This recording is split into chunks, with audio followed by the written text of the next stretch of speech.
दृष्टिकोण। प्रस्तावना। Rich dad poor dad. मेरे दो डैडी थे, इसलिए मेरे पास दो विरोधी दृष्टिकोणों का विकल्प था, एक अमीर आदमी का और एक गरीब आदमी का। मेरे दो डैडी थे, एक अमीर और एक गरीब। एक उच्च शिक्षित और बुद्धिमान थे, वे पीएचडी थे और उन्होंने 4 साल का पूर्व स्नातक पाठ्यक्रम 2 साल में ही पूरा कर लिया था। इसके बाद पढ़ाई करने के लिए वे Stanford University, Chicago University of और नॉर्थ वेस्टर्न यूनिवर्सिटी गए। जाहिर है पूरी स्कॉलरशिप पर उन्होंने अपनी पढ़ाई पूरी की। दूसरे डैडी कभी 8वीं पे पास भी नहीं थे।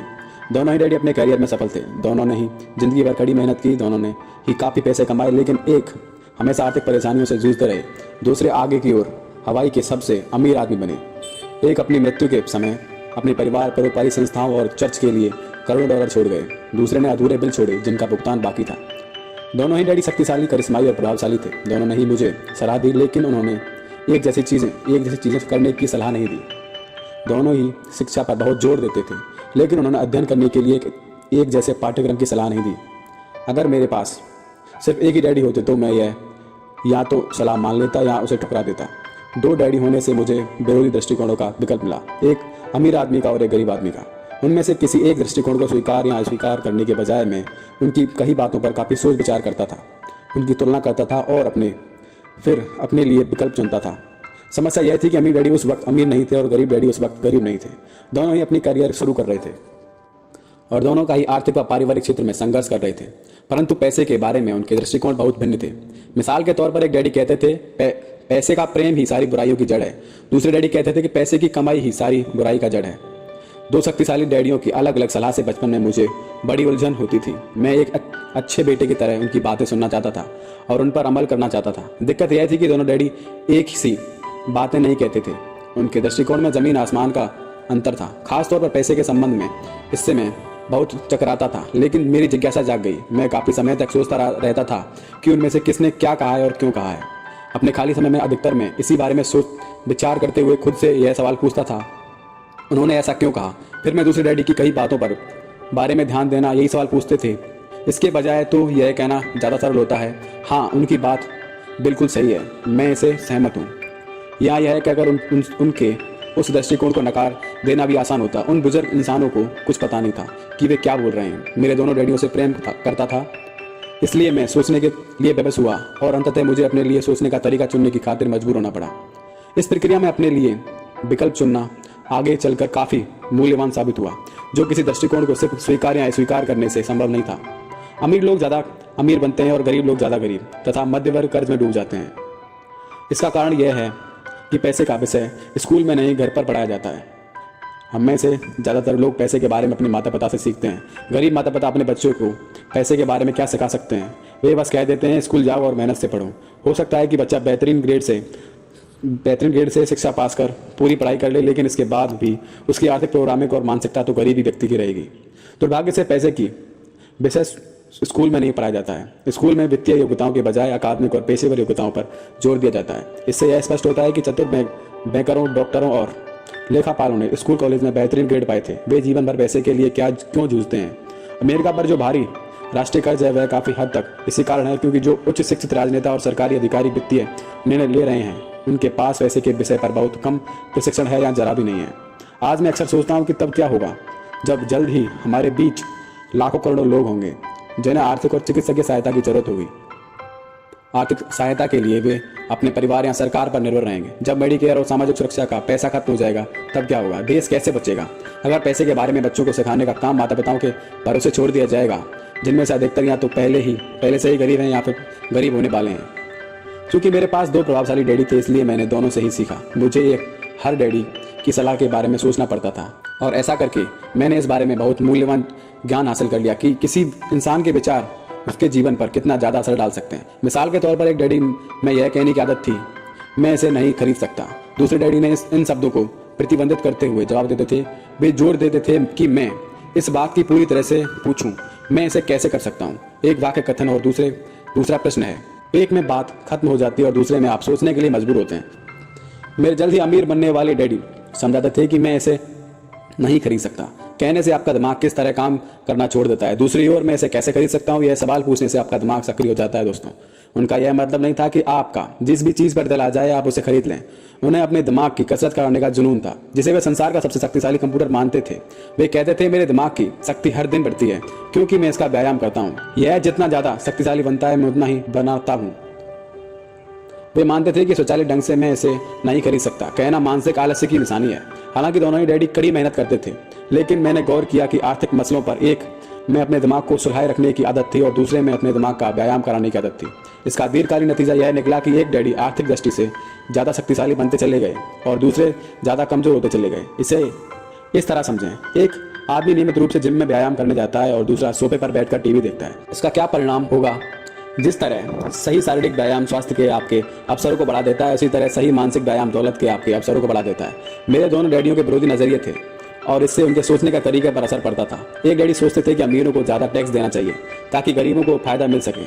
दूसरे डैडी कहते थे टैक्स उत्पादन करने वाले लोगों को सजा देता है और उत्पादन ना करने वालों को पुरस्कार देता है। एक डैडी सलाह देते थे मेहनत से पढ़ो ताकि तुम्हें एक अच्छी कंपनी में नौकरी मिल जाए। दूसरे डैडी यह नसीहत देते थे मेहनत से पढ़ो ताकि तुम्हें खरीदने के लिए कोई अच्छी कंपनी मिल जाए। एक डैडी कहते थे मैं इसलिए अमीर नहीं हूँ क्योंकि तुम बाल बच्चों को पालना है। दूसरे का कहना था मुझे इसलिए अमीर बनना है क्योंकि मुझे बाल बच्चों को पालना है।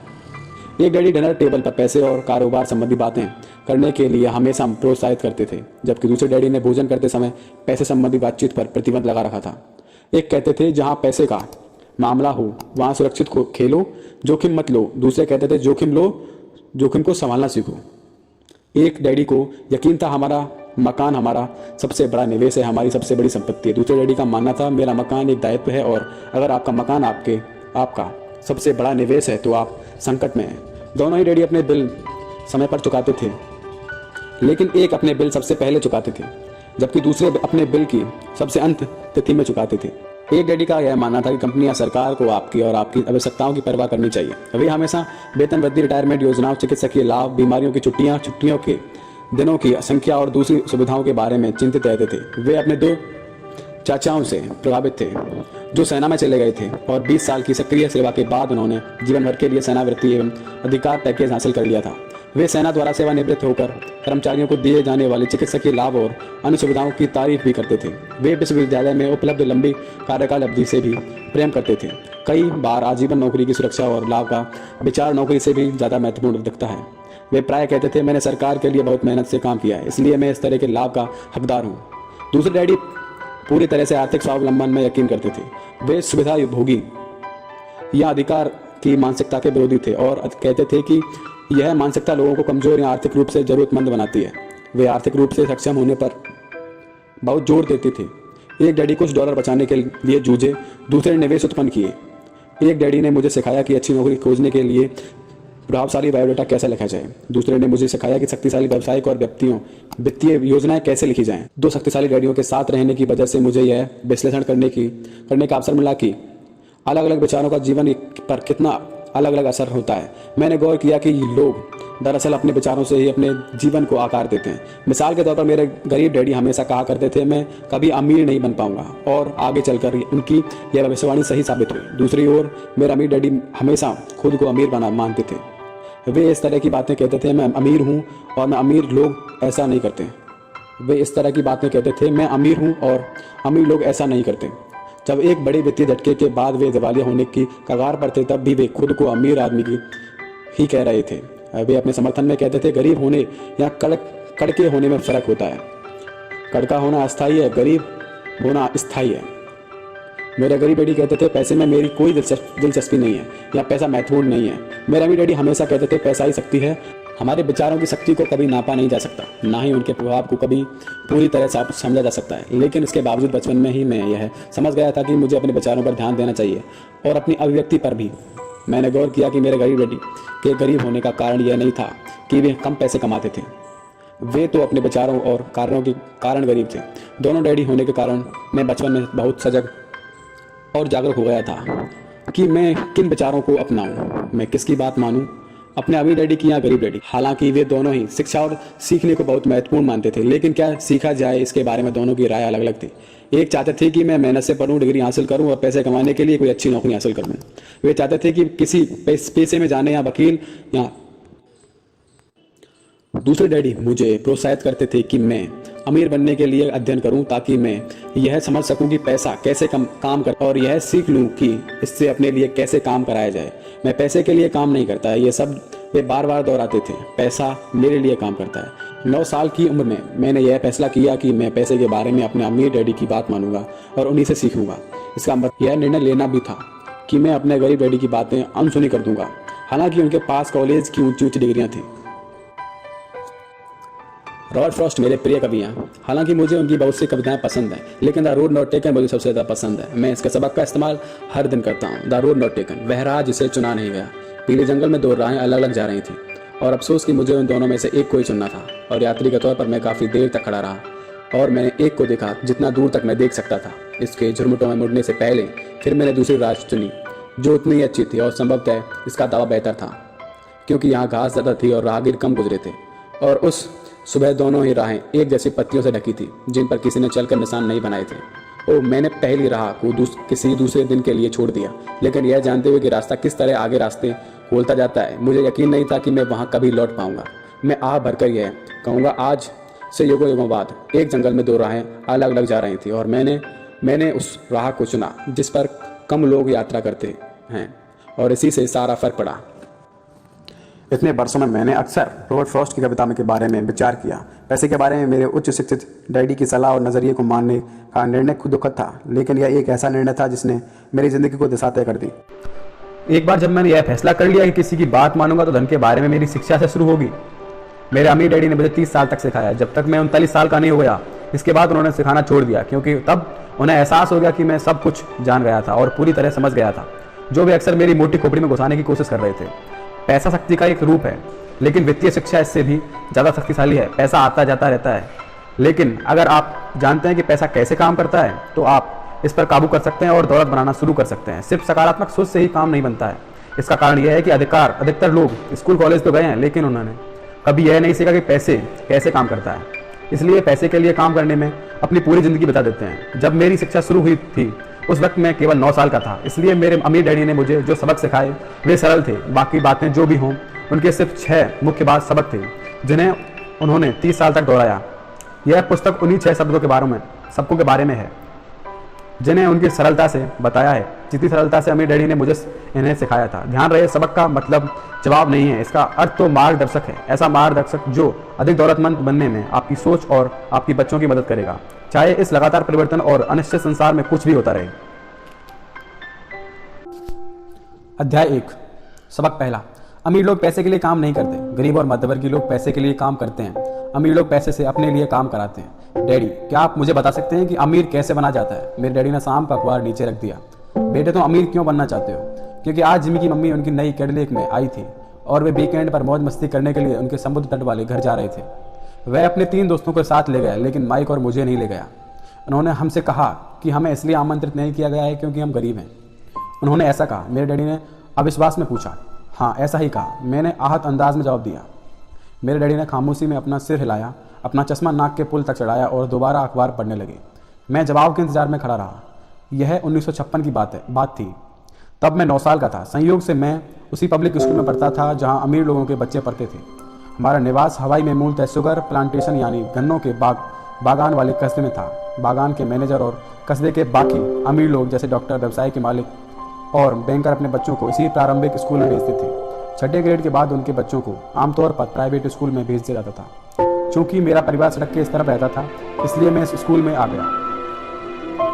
अगर मैं सड़क के पूरी तरफ दूसरी तरफ रहता तो मैं एक अलग स्कूल में जाता जहां मेरे जैसे परिवार के बच्चे पढ़ते थे। 6ठी ग्रेड के बाद मुझे इन्हीं बच्चों के साथ सरकारी इंटरमीडियम और हाई स्कूल जाना था। उनके यहाँ मेरे लिए प्राइवेट स्कूल नहीं था।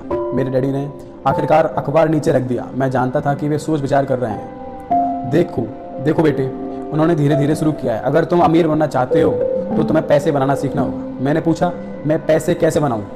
उन्होंने मुस्कुराते हुए कहा, देखो बेटा, अपने दिमाग का इस्तेमाल करो। तब भी मैं उनका असली मतलब समझ गया था। मैं तुम्हें इतना ही बताने वाला हूँ, या मुझे जवाब नहीं मालूम, इसलिए खामखा शर्मिंदा मत करो। एक साझेदारी बन जाती है। अगली सुबह मैंने अपने सबसे अच्छे मित्र माइक को बताया कि मेरे डैडी ने कहा था। जहाँ तक मैं जानता हूँ सिर्फ माइक और मैं ही वह ही उस स्कूल में पढ़ने वाले गरीब बच्चे थे। माइक भी संयोग से ही इस स्कूल में पढ़ रहा था। किसी ने कस्बे में स्कूल की एक विभाजक रेखा खींच दी थी और इसी वजह से हम अमीर बच्चों वाले स्कूल में आ गए थे।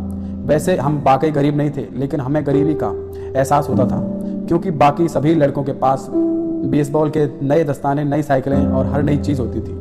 मम्मी डैडी हमें रोटी, कपड़ा और मकान जैसी सभी बुनियादी चीज़ें मुहैया कराते थे, लेकिन बस इतना ही मेरे डैडी कहा करते थे, अगर तुम कोई चीज़ चाहते हो तो उसके लिए काम करो। हम चीज़ें तो बहुत सारी चाहते थे, लेकिन 9 साल के बाद लड़कों के लिए ज़्यादा काम उपलब्ध नहीं था। माइक ने पूछा, तो पैसे बनाने के लिए हम क्या करें? मैं नहीं जानता, मैंने कहा, लेकिन क्या तुम मेरे साझेदार बनोगे? वह मान गया और शनिवार की उस सुबह माइक मेरा पहला कारोबारी साझेदार बन गया। हम सुबह से लेकर दोपहर तक सोचते रहे कि पैसा कैसे बनाया जाए। कभी कभार हम उन अमीर बच्चों के बारे में बातें करने लगते थे जो जिमी के समुद्र तट वाले घर पर मजे कर रहे होंगे। इससे दिल थोड़ा दुखद था, लेकिन वह दर्द अच्छा था क्योंकि इसने हमें पैसे बनाने का तरीका सोचते रहने के लिए प्रेरित किया था, जो माइक को विज्ञान की एक पुस्तक में मिला जिसे उसने पढ़ा था। रोमांचक होकर हमने हाथ मिलाए और अब हमारी साझेदारी के पास एक कारोबार आ गया था। अगले कई सप्ताह माइक और मैं आसपास के इलाके में इधर उधर दौड़ते रहे, दरवाजे खटखटाते रहे और पड़ोसियों से पूछते रहे कि क्या वे अपने इस्तेमाल किए हुए टूथपेस्ट ट्यूब हमारे लिए रख सकते हैं। हैरानी के भाव के साथ ज़्यादातर वयस्कों ने मुस्कुराते हुए हाँ कर दी। कुछ ने हमसे पूछा कि हम उनका क्या करेंगे। इसके जवाब में हमने कहा, हम आपको नहीं बता सकते, यह एक कारोबारी रहस्य है। जैसे जैसे सप्ताह गुजर रहे थे, मेरी मम्मी का कष्ट बढ़ता जा रहा था।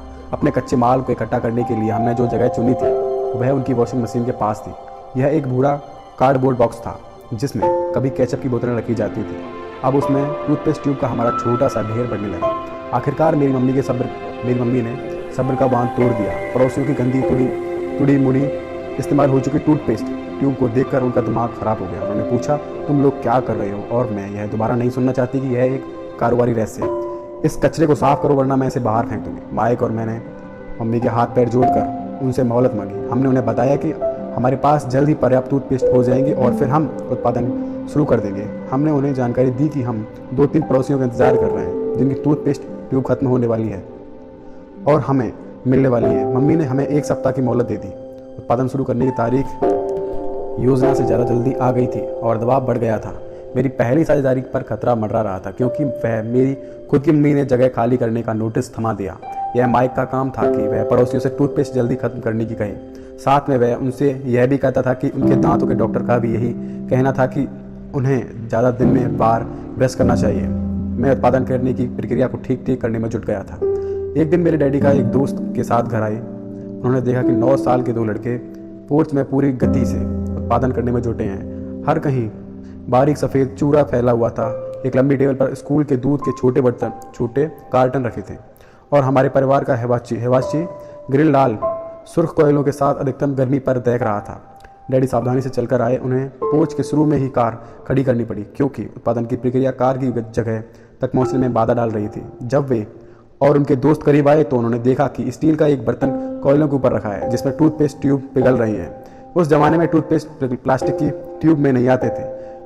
ट्यूब शीशे से बनती थी, इसलिए पेंट के जल जाने पर हम ट्यूब को स्टील के छोटे बर्तन में डाल देते थे। वे पिघलने लगती थी और द्रव बन जाती थी। इस पिघले हुए शीशे को हम दूध के कार्टन में बने एक छोटे छेद से अंदर डाल रहे थे।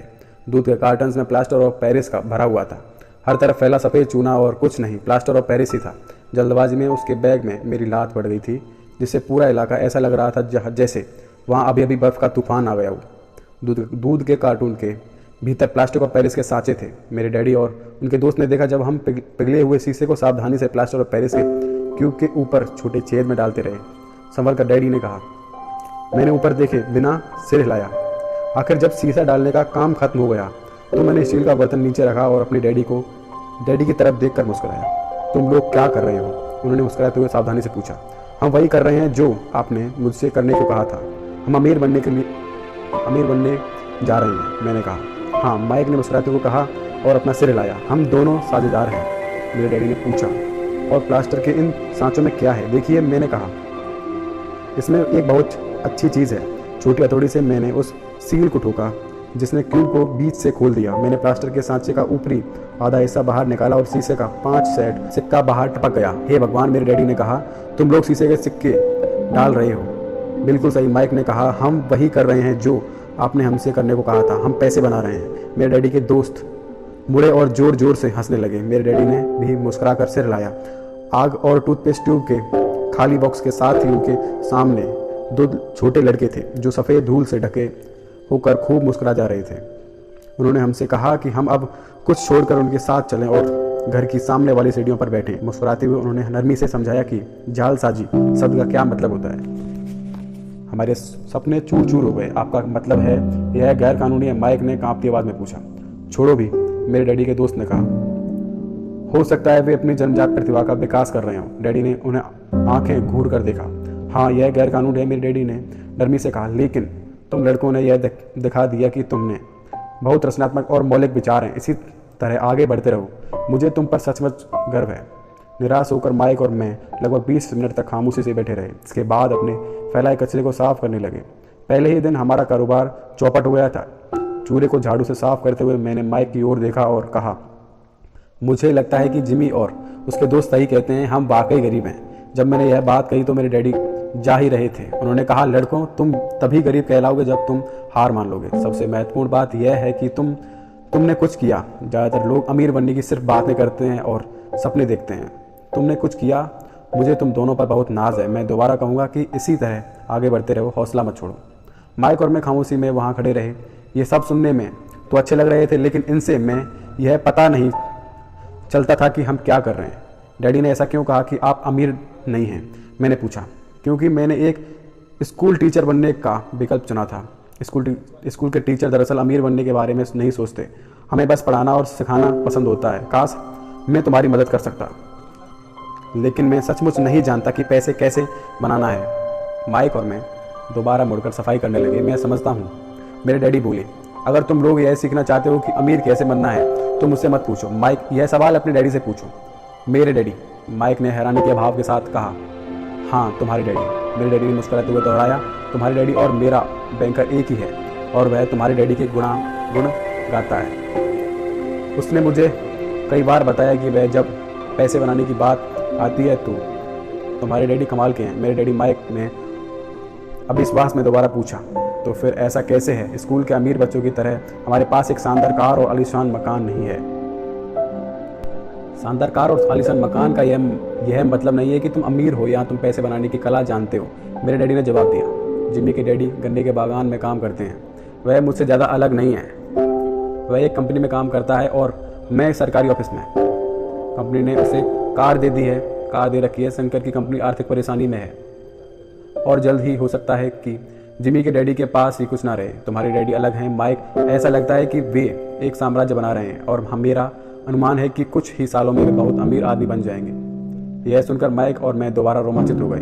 नए उत्साह के साथ हम अपने डूबे हुए व्यवसाय के मलबे को साफ करने लगे। सफाई करते करते हमने यह योजना बनाई कि माइक के डैडी से कब और कैसे बात की जाए। समस्या यह थी कि माइक के डैडी बहुत ज़्यादा काम करते थे और अक्सर देर रात तक घर नहीं लौटते थे। उसने डैडी वेयर हाउस, एक निर्माण कंपनी, स्टोरों की श्रृंखला और 3 रेस्तराओं के मालिक थे।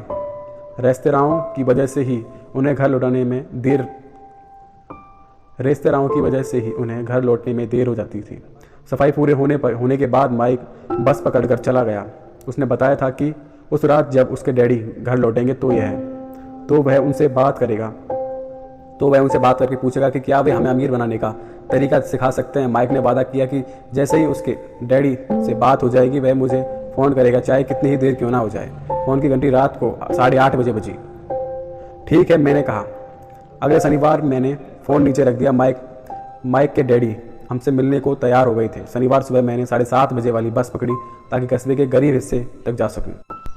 सबक शुरू होते हैं। माइक और मैं सुबह 8 बजे उसके डैडी से मिले। वे पहले से ही व्यस्त थे और 1 घंटे से अधिक समय से काम में लगे थे। जब मैं उनके साधारण छोटे और साफ सुथरे घर की ओर बढ़ा तो मैंने देखा कि उनका कंस्ट्रक्शन सुपरवाइजर अपने पिकअप ट्रक में बैठकर वहां से जा रहा था। माइक मुझे दरवाजे पर मिले। उसने दरवाजा खोलते हुए, डैडी फ़ोन पर हैं, और उन्होंने पीछे के पोर्च में इंतजार करने को कहा। जब मैंने उस पुराने मकान की चौखट लांघी तो लकड़ी का पुराना फर्श आवाज़ें करने लगा। दरवाजे के भीतर सस्ता सा गलीचा था गलीचा वहाँ इसलिए बिछाया गया था ताकि फर्श पर पड़े अनगिनत कदमों के निशान को छिपाया जा सके। हालांकि गलीचा साफ था, लेकिन इसे बदलने की जरूरत थी। जब मैं संकरे लिविंग रूम में दाखिल हुआ तो मेरा दम घुटने लगा। यह पुरानी बदबू वाली फर्नीचर से भरा था, जिसे निश्चित रूप से संग्रहालय में रखा जाना चाहिए। सोफे पर 2 महिलाएं बैठी थीं, जिनकी उम्र मेरी माँ से थोड़ी ज़्यादा होगी। महिलाओं के सामने एक आदमी कामकाजी पोशाक में बैठा था। वह खाकी स्लेक्स और खाकी शर्ट पहने था। इन पर अच्छी प्रेस तो थी, लेकिन स्टार्च नहीं थे। वह चमचमाते कामकाजी जूते भी पहने हुए थे। उसकी उम्र मेरे डैडी से लगभग 10 साल ज़्यादा होगी। जब माइक और मैं उसके पास से निकले, पिछले पोर्च की ओर गए, तो वह मुस्कुराया। मैं भी संकोची अंदाज में मुस्कुरा दिया। ये लोग कौन हैं? मैंने पूछा। वो वे मेरे डैडी के कर्मचारी हैं। यह आदमी उनके वेयर हाउस संभालता है और महिलाएं रेस्तराओं की मैनेजर हैं। आते समय तुमने उस निर्माण सुपरवाइजर को देखा तो देख ही लिया होगा, जो यहाँ से 50 मील दूर एक सड़क परियोजना पर काम कर रहा है। उनका दूसरा सुपरवाइजर भी है, जो बहुत से मकान बना रहा है, लेकिन वह तुम्हारे यहाँ आने से पहले ही जा चुका था। क्या ऐसा हमेशा ही होता है? मैंने पूछा। हमेशा तो नहीं, लेकिन अक्सर होता है, माइक ने मुस्कुराते हुए जवाब दिया, जब उसने मेरे बगल में बैठने के लिए एक कुर्सी खींची। माइक बोला, मैंने डैडी से पूछा था कि क्या वे हमें पैसा बनाना सिखाएंगे। ओह, और उन्होंने जवाब दिया। और उन्होंने क्या जवाब दिया? मैंने सधा हुआ सवाल किया। देखो, पहले तो उनके चेहरे पर हंसी का भाव आया था, पर फिर कुछ सोचकर वे बोले कि हमारे सामने एक प्रस्ताव रखेंगे। ओह, मैंने कहा, और दीवार से अपनी कुर्सी टिकाते हुए अगले पाए उठा लिए। मैं कुर्सी के पिछले 2 पायों के सहारे बैठा था। माइक ने भी ऐसा ही किया। मैंने पूछा, क्या तुम जानते हो कि वे क्या प्रस्ताव रखने वाले हैं? लेकिन हमें जल्द ही पता चल जाएगा। अचानक माइक के डैडी जर्जर पुराने दरवाजे से होकर पोर्च में दाखिल हुए। माइक और मैं उछलकर खड़े हो गए, सम्मान के कारण नहीं, बल्कि इसलिए क्योंकि हम चौंक गए थे। तैयार हो लड़कों? उन्होंने पूछा, जब उन्होंने हमारे साथ बैठने के लिए एक कुर्सी खींची। हमने अपना सिर हिलाया था। फिर हमने अपनी कुर्सियों दीवार से दूर खींची और उन्हें उनके सामने बैठने के लिए सरका लिया। वे लंबे चौड़े थे, लगभग 6 फुट लंबे और 200 पाउंड के। मेरे डैडी ज़्यादा लंबे थे, लगभग इतने ही वजन के, और माइक के डैडी से 5 साल ज़्यादा बड़े। हालांकि उनकी प्रजाति एक नहीं थी, लेकिन वे अलग एक से ही दिखते थे। शायद उनमें एक जैसी ऊर्जा थी। माइक कहता है कि तुम पैसे बनाना सीखना चाहते हो, क्या यह सही है रॉबर्ट? मैंने अपना सिर जल्दी से हिलाया, लेकिन थोड़े डर के साथ। उनके शब्दों और मुस्कान में बहुत शक्ति थी। ठीक है, तो यह मेरा प्रस्ताव है। मैं तुम लोगों को सिखाऊंगा, लेकिन मैं यह काम तुम्हारे क्लासरूम जैसी शैली में नहीं करूंगा। तुम मेरे लिए काम करेंगे तो बदले में मैं तुम्हें सिखाऊंगा। तुम मेरे लिए काम नहीं करोगे तो मैं तुम्हें नहीं सिखाऊंगा। तुम्हारे काम करते समय में मैं तुम्हें ज़्यादा तेजी से सिखा सकता हूँ, लेकिन अगर तुम बस बैठकर सुनते रहो जैसा तुम स्कूल में करते हो तो मेरा समय बर्बाद होगा। यह मेरा प्रस्ताव है, या तो मान लो या वरना छोड़ दो। मैंने पूछा, ओह, क्या मैं फैसला करने से पहले एक सवाल पूछ सकता हूँ? नहीं, इसे स्वीकार कर लो या छोड़ दो। मेरे पास इतना ज़्यादा काम है कि मैं अपना वक्त बर्बाद नहीं कर सकता। अगर तुम में तुरंत निर्णय लेने की क्षमता नहीं है तो तुम वैसे ही कभी पैसे कमाना नहीं सीख पाओगे। अवसर आते हैं और चले जाते हैं, इसलिए तुरंत निर्णय लेने की क्षमता एक महत्वपूर्ण योग्यता है। तुमने जैसा चाहा वैसा अवसर तुम्हें सामने मौजूद है। अगले 10 सेकंड में या तो तुम्हारी शिक्षा शुरू हो जाएगी या फिर यह हमेशा के लिए खत्म हो जाएगी। माइक के डैडी ने चिढ़ाने वाली मुस्कान के साथ कहा। मंजूर, मैंने कहा। मंजूर, माइक भी बोला। बहुत बढ़िया, माइक के डैडी ने कहा। 10 मिनट में मिसिस मार्टिन आ जाएंगी। जब मेरी उनसे बातचीत हो जाए तो तुम उनके साथ मेरे छोटे सुपरमार्केट में चले जाना और वहाँ काम शुरू कर देना। मैं तुम्हें 10 सेंट प्रति घंटे की दर से तनख्वाह दूंगा और तुम हर शनिवार को 3 घंटे काम करोगे। लेकिन आज तो मेरा सॉफ्टबॉल मैच है, मैंने कहा। माइक के डैडी ने आवाज़ धीमी करके कड़क लहजे में कहा, या तो मान लो वरना छोड़ दो। मैं इसे मानता हूँ, मैंने जवाब दिया और खेलने के बजाय काम करने तथा सीखने का विकल्प चुना। 30 सेंट मिलने के बाद उस दिन सुबह 9 बजे माइक और मैं मिसेस मार्टिन के लिए काम कर रहे थे। वे भली और धैर्यवान महिला थी। वे हमेशा कहती थी कि माइक और मुझे देखकर उन्हें अपने दोनों बच्चों की याद आ जाती है, जो अब बड़े होकर दूर चले गए हैं। हालांकि वे भली थी, लेकिन वे कड़ी मेहनत में यकीन करती थी और हमें काम में लगाए रखती थी। हम 3 घंटे बाद डिब्बाबंद सामानों को सेल्फ से उतारते थे, फेदर डस्टर से हर डिब्बे की धूल साफ करते थे और फिर उन्हें दोबारा करीने से जमा देते थे। यह बहुत सी नीरस और थकाऊ काम था। माइक के डैडी को मैं अपना अमीर डैडी कहता हूँ, और उनके पास इस तरह के 9 छोटे सुपरमार्केट थे जिनमें हर एक में बड़ी कार पार्किंग थी। वे 7-11 इन्क्विटेंस स्टोर की शुरुआत संस्करण थे, छोटे किराना स्टोर जहां लोग दूध, ब्रेड, बटर और सिगरेट जैसे सामान खरीदते थे। समस्या यह थी कि तब हवाई में एयर कंडीशनिंग का ज़्यादा चलन नहीं था और गर्मी के कारण स्टोर के दरवाजे बंद नहीं रहते थे। सड़क और पार्किंग की तरफ वाले स्टोर के दरवाजे खुले रहते थे। जब भी कोई कार पास से गुजरती थी या पार्किंग में आकर खड़ी होती थी तो हर बार धूल का गुबार उड़ता था और स्टोर में घुसकर डिब्बों पर बैठ जाता था। हम जानते थे कि जब तक एयर कंडीशनिंग नहीं आ जाएगी तब तक हमारे पास नौकरी रहेगी। 3 सप्ताह तक माइक और मैं मिसेस मार्टिन के पास जाते रहे। 3 घंटे तक काम करते रहे। दोपहर तक हमारा काम खत्म हो जाता था और वे हमारे हाथ में 3 छोटे सिक्के थमा देती थी। देखिए, 1950 के दशक के बीच 9 साल की उम्र में मैं भी 30 सेंट कमाने में कोई खास खुशी नहीं होती थी। तब कॉमिक बुक्स 10 सेंट में आती थी, इसलिए मैं अपना पैसा आमतौर पर कॉमिक बुक्स पर खर्च करता था और फिर घर चला जाता था। चौथे सप्ताह के बुधवार तक मैं यह काम छोड़ने का मन बना चुका था। मैं काम करने के लिए सिर्फ इसलिए तैयार हुआ था क्योंकि मैं माइक के डैडी से पैसा बनाना सीखना चाहता था, और अब मैं 1 घंटे में 10 सेंट की गुलामी कर रहा था। उससे भी बढ़कर उस पहले शनिवार के बाद मैंने माइक के डैडी को देखा तक नहीं था। मैं काम छोड़ रहा हूँ, मैंने लंच के समय माइक को बताया। स्कूल नीरस था और अब मेरे पास शनिवार भी नहीं थे जिनकी मैं राह देख सकूं। लेकिन यह 30 सेंट थे जिनकी वजह से मेरा दिमाग खराब हो गया था। इस बार माइक मुस्कुराया। तुम किस बात पर हंस रहे हो? मैंने गुस्से और कुंठा में पूछा। डैडी ने कहा था कि ऐसा ही होगा। उन्होंने कहा था कि जब तुम छोड़ने का फैसला कर लो तब वे तुमसे मिलना चाहेंगे। क्या? मैंने आवेश में कहा। वे इंतजार कर रहे थे कि मैं इससे उकता जाऊं। कुछ माइक बोला। डैडी अलग तरह के हैं। वे तुम्हारे डैडी की तरह नहीं सिखाते हैं। तुम्हारे मम्मी डैडी बहुत बोलते हैं, मेरे डैडी शांत हैं और कम बोलते हैं। इसलिए तुम इस शनिवार तक इंतजार कर लो, मैं उन्हें बता दूंगा तुम काम छोड़ने का फैसला कर चुके हो। तुम्हारा मतलब यह है मेरे साथ नाटक खेला गया है? नहीं, दरअसल नहीं, लेकिन शायद भी हो सकता है। डैडी शनिवार को बता देंगे। शनिवार को कतार में इंतजार करना। मैं माइक के डैडी का सामना करने को तैयार था। मेरे असली डैडी भी उन पर नाराज थे। मेरे असली डैडी, जिन्हें मैं गरीब डैडी कहता हूँ, सोचते थे कि अमीर डैडी बाल श्रम कानूनों का उल्लंघन कर रहे थे और उनकी जांच होनी चाहिए। मेरे शिक्षित गरीब डैडी ने मुझसे वह मांगने को कहा जिसका मैं हकदार था, कम से कम 25 सेंट प्रति घंटा। गरीब डैडी ने मुझसे कहा कि अगर मेरी तनख्वाह नहीं बढ़ती है तो मुझे तुरंत नौकरी छोड़ देनी चाहिए। वैसे भी तुम्हें उस घटिया नौकरी की जरूरत नहीं है, मेरे गरीब डैडी ने तेज में कहा। शनिवार की सुबह 8 बजे में माइक के घर पहुंचा और दरवाजा माइक के डैडी ने खोला। बैठ जाओ और कतार में इंतजार करो, उन्होंने मेरे दाखिल होते ही समय कहा। फिर वे मुड़े और बेडरूम के पास बने अपने छोटे ऑफिस में गायब हो गए। मैंने कमरे में चारों ओर देखा मगर मुझे माइक कहीं नहीं दिखा। अजीब सा महसूस करते हुए मैं सावधानी से उन दोनों महिलाओं के पास बैठ गया जो मुझे 4 सप्ताह पहले वहीं दिखी थी। वे मुस्कुराई और सोफे पर थोड़ा खिसक कर मेरे लिए जगह बना दी।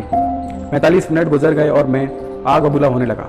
तकरीबन 30 मिनट पहले दोनों महिलाओं उनसे मिलकर वहीं से जा चुकी थी। एक अधिक उम्र का आदमी वहाँ 20 मिनट तक बैठा था और वह भी निकल कर जा चुका था। मकान खाली था और यहाँ में हवाई के उस सुहाने दिल एक सीलन भरे अंधेरे लिविंग रूम में था और एक लालची आदमी से बात करने का इंतजार कर रहा था जो बच्चों का शोषण करता था। मुझे ऑफिस में इधर उधर कागज सरकाने की आवाजें सुनाई दे रही थी। वे फोन पर बातें कर रहे थे और मुझे नजरअंदाज कर रहे थे। मैं उनसे मिले बिना ही बाहर जाने के लिए तैयार हो गया था, लेकिन किसी कारण में रुक गया। आखिर 15 मिनट बाद ठीक 9 बजे अमीर डैडी अपने ऑफिस के बाहर निकले। बिना कुछ कहे उन्होंने मुझे हाथ से ऑफिस में अंदर आने का इशारा दिया। अमीर डैडी ने अपने ऑफिस की कुर्सी को घुमाते हुए, मुझे लगता है कि तुम वेतन बढ़वाना चाहते हो या तुम नौकरी छोड़ने वाले हो, रूहासी आवाज में मेरे मुंह से निकला। देखिए, आप समझौते की अपनी शर्त पूरी नहीं कर रहे हैं। 9 साल की उम्र में किसी वयस्क से मुठभेड़ करना सचमुच डरावना है। आपने कहा था कि अगर मैं आपके लिए काम करूंगा तो आप मुझे सिखाएंगे। देखिए, मैंने आपके लिए काम किया है, मैंने मेहनत से काम किया है। आपकी खातिर काम करने के लिए मैंने अपने बेसबॉल मैचों की कुर्बानी दी है, लेकिन आपने अपना वादा नहीं निभाया है और मुझे कुछ भी नहीं सिखाया। आप धोखेबाज हैं, जैसा कि शहर का हर व्यक्ति आपके बारे में कहता है। आप लालची हैं, आप सिर्फ पैसे कमाना चाहते हैं और अपने कर्मचारियों की जरा भी परवाह नहीं करते। आपने मुझसे खामखा इंतजार कराया है और मेरे प्रति कोई सम्मान नहीं दिखाया। मैं छोटा हूँ लेकिन इससे बेहतर व्यवहार का हकदार हूँ। अमीर डैडी अपनी घूमने वाली कुर्सी में आगे पीछे झूलने लगे। अपनी ठुड्डी पर हाथ रखकर उन्होंने मुझे एकाटक देखा। बुरा नहीं है, उन्होंने कहा, 1 महीने भी नहीं हुआ है और तुम वही भाषा बोल रहे हो जो मेरे ज़्यादातर कर्मचारी बोलते हैं। क्या? मैंने पूछा। मैं समझ नहीं पाया कि वे क्या कह रहे हैं, इसलिए मैंने अपना दुखड़ा जारी रखा। मैंने सोचा था कि आप अपना वादा निभाएंगे और मुझे सिखाएंगे। इसकी बजाय आप मुझ पर अत्याचार कर रहे हैं। यह जुल्म है, सरासर जुल्म है। मैं तुम्हें सिखा रहा हूँ, अमीर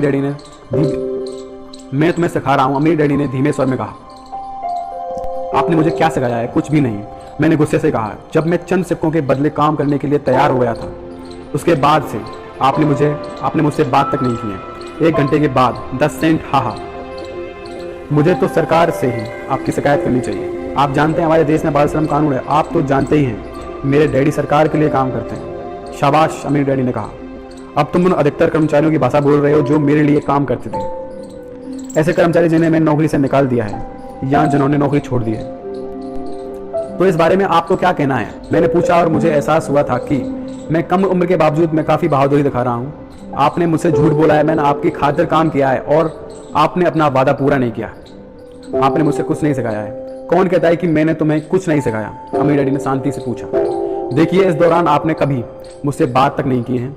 मैंने 3 सप्ताह तक काम किया है और आपने मुझे कुछ नहीं सिखाया। मैंने मुंह बनाकर कहा, कुछ सिखाने का मतलब बोलना या व्याख्यान देना ही है। अमीर डैडी ने पूछा, और क्या? मैंने जवाब दिया, इस तरह से तुम्हें स्कूल में सिखाते हैं। उन्होंने मुस्कुराते हुए कहा, लेकिन जीवन तुम्हें इस तरह से नहीं सिखाता है और मेरा मानना है कि जीवन सबसे अच्छा शिक्षक होता है। अधिकतर समय जीवन आपसे बात नहीं करता है, यह आपको एक तरह से धक्का देता है। हर धक्के के साथ मानो जीवन कहता है, जाग जाओ, कोई चीज़ है जो तुम्हें सिखाना चाहता हूँ। यह आदमी कैसी बेसी पर की बातें कर रहा है। मैंने मन ही मन में सोचा, जीवन मुझे धक्का दे रहा है, यानी वह मुझसे बात कर रहा है। जब मैं जान गया था कि मुझे अपनी नौकरी पर हाल ही में छोड़ देनी चाहिए, मैं एक ऐसे आदमी से बात कर रहा था जिसे हवालात में बंद करने की जरूरत थी। अगर तुम जीवन के सबक सीखते हो तो इससे तुम्हें बहुत फायदा होगा। अगर नहीं सीखोगे तो जीवन तुम्हें बस चारों तरफ धक्के देता रहेगा। लोग 2 चीजें रखते हैं, कुछ लोग जीवन के धक्के खाते रहते हैं, दूसरे नाराज होते रहते हैं और पलट कर धक्का देते हैं, लेकिन वे अपने बॉस या अपनी नौकरी या अपनी पति या अपनी पत्नी के खिलाफ अपने गुस्सा निकालते हैं। वे नहीं जानते कि यह जीवन है जो उन्हें धक्का दे रहा है। मुझे पता नहीं था कि वे किस बारे में बोल रहे हैं। मुझे पता नहीं था कि वे किस बारे में बोल रहे थे। जीवन हम सभी को धक्का मारता है। कुछ लोग हार मान लेते हैं और बाकी जूझते हैं।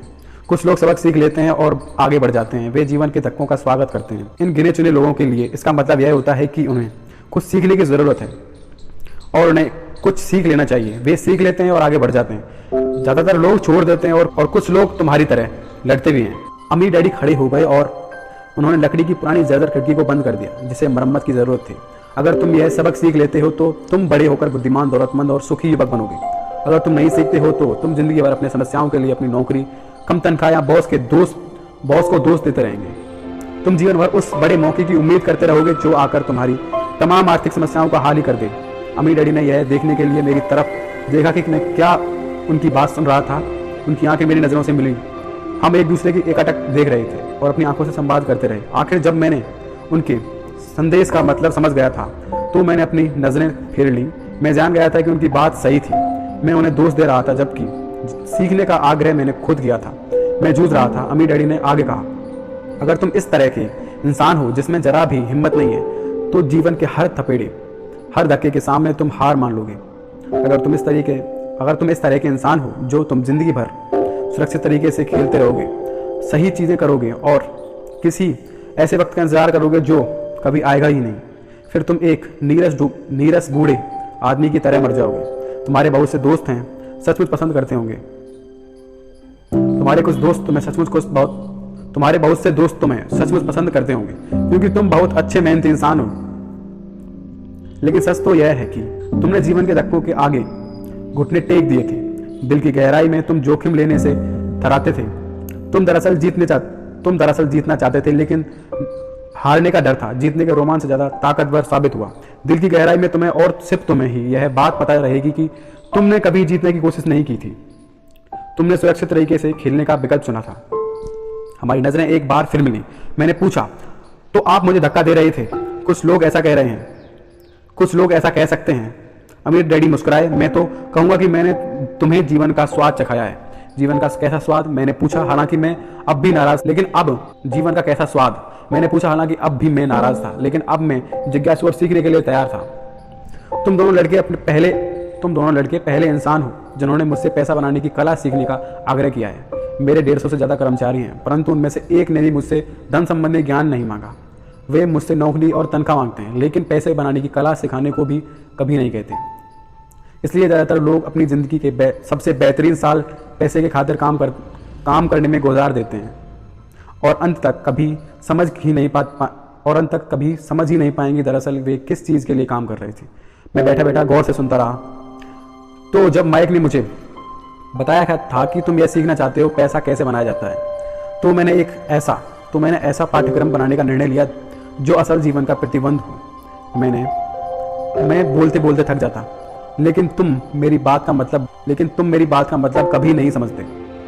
इसलिए मैंने यह निर्णय लिया कि तुम्हें जीवन के थपेड़ों का स्वाद चखाऊं, ताकि तुम मेरी बात सुनकर और समझ सको।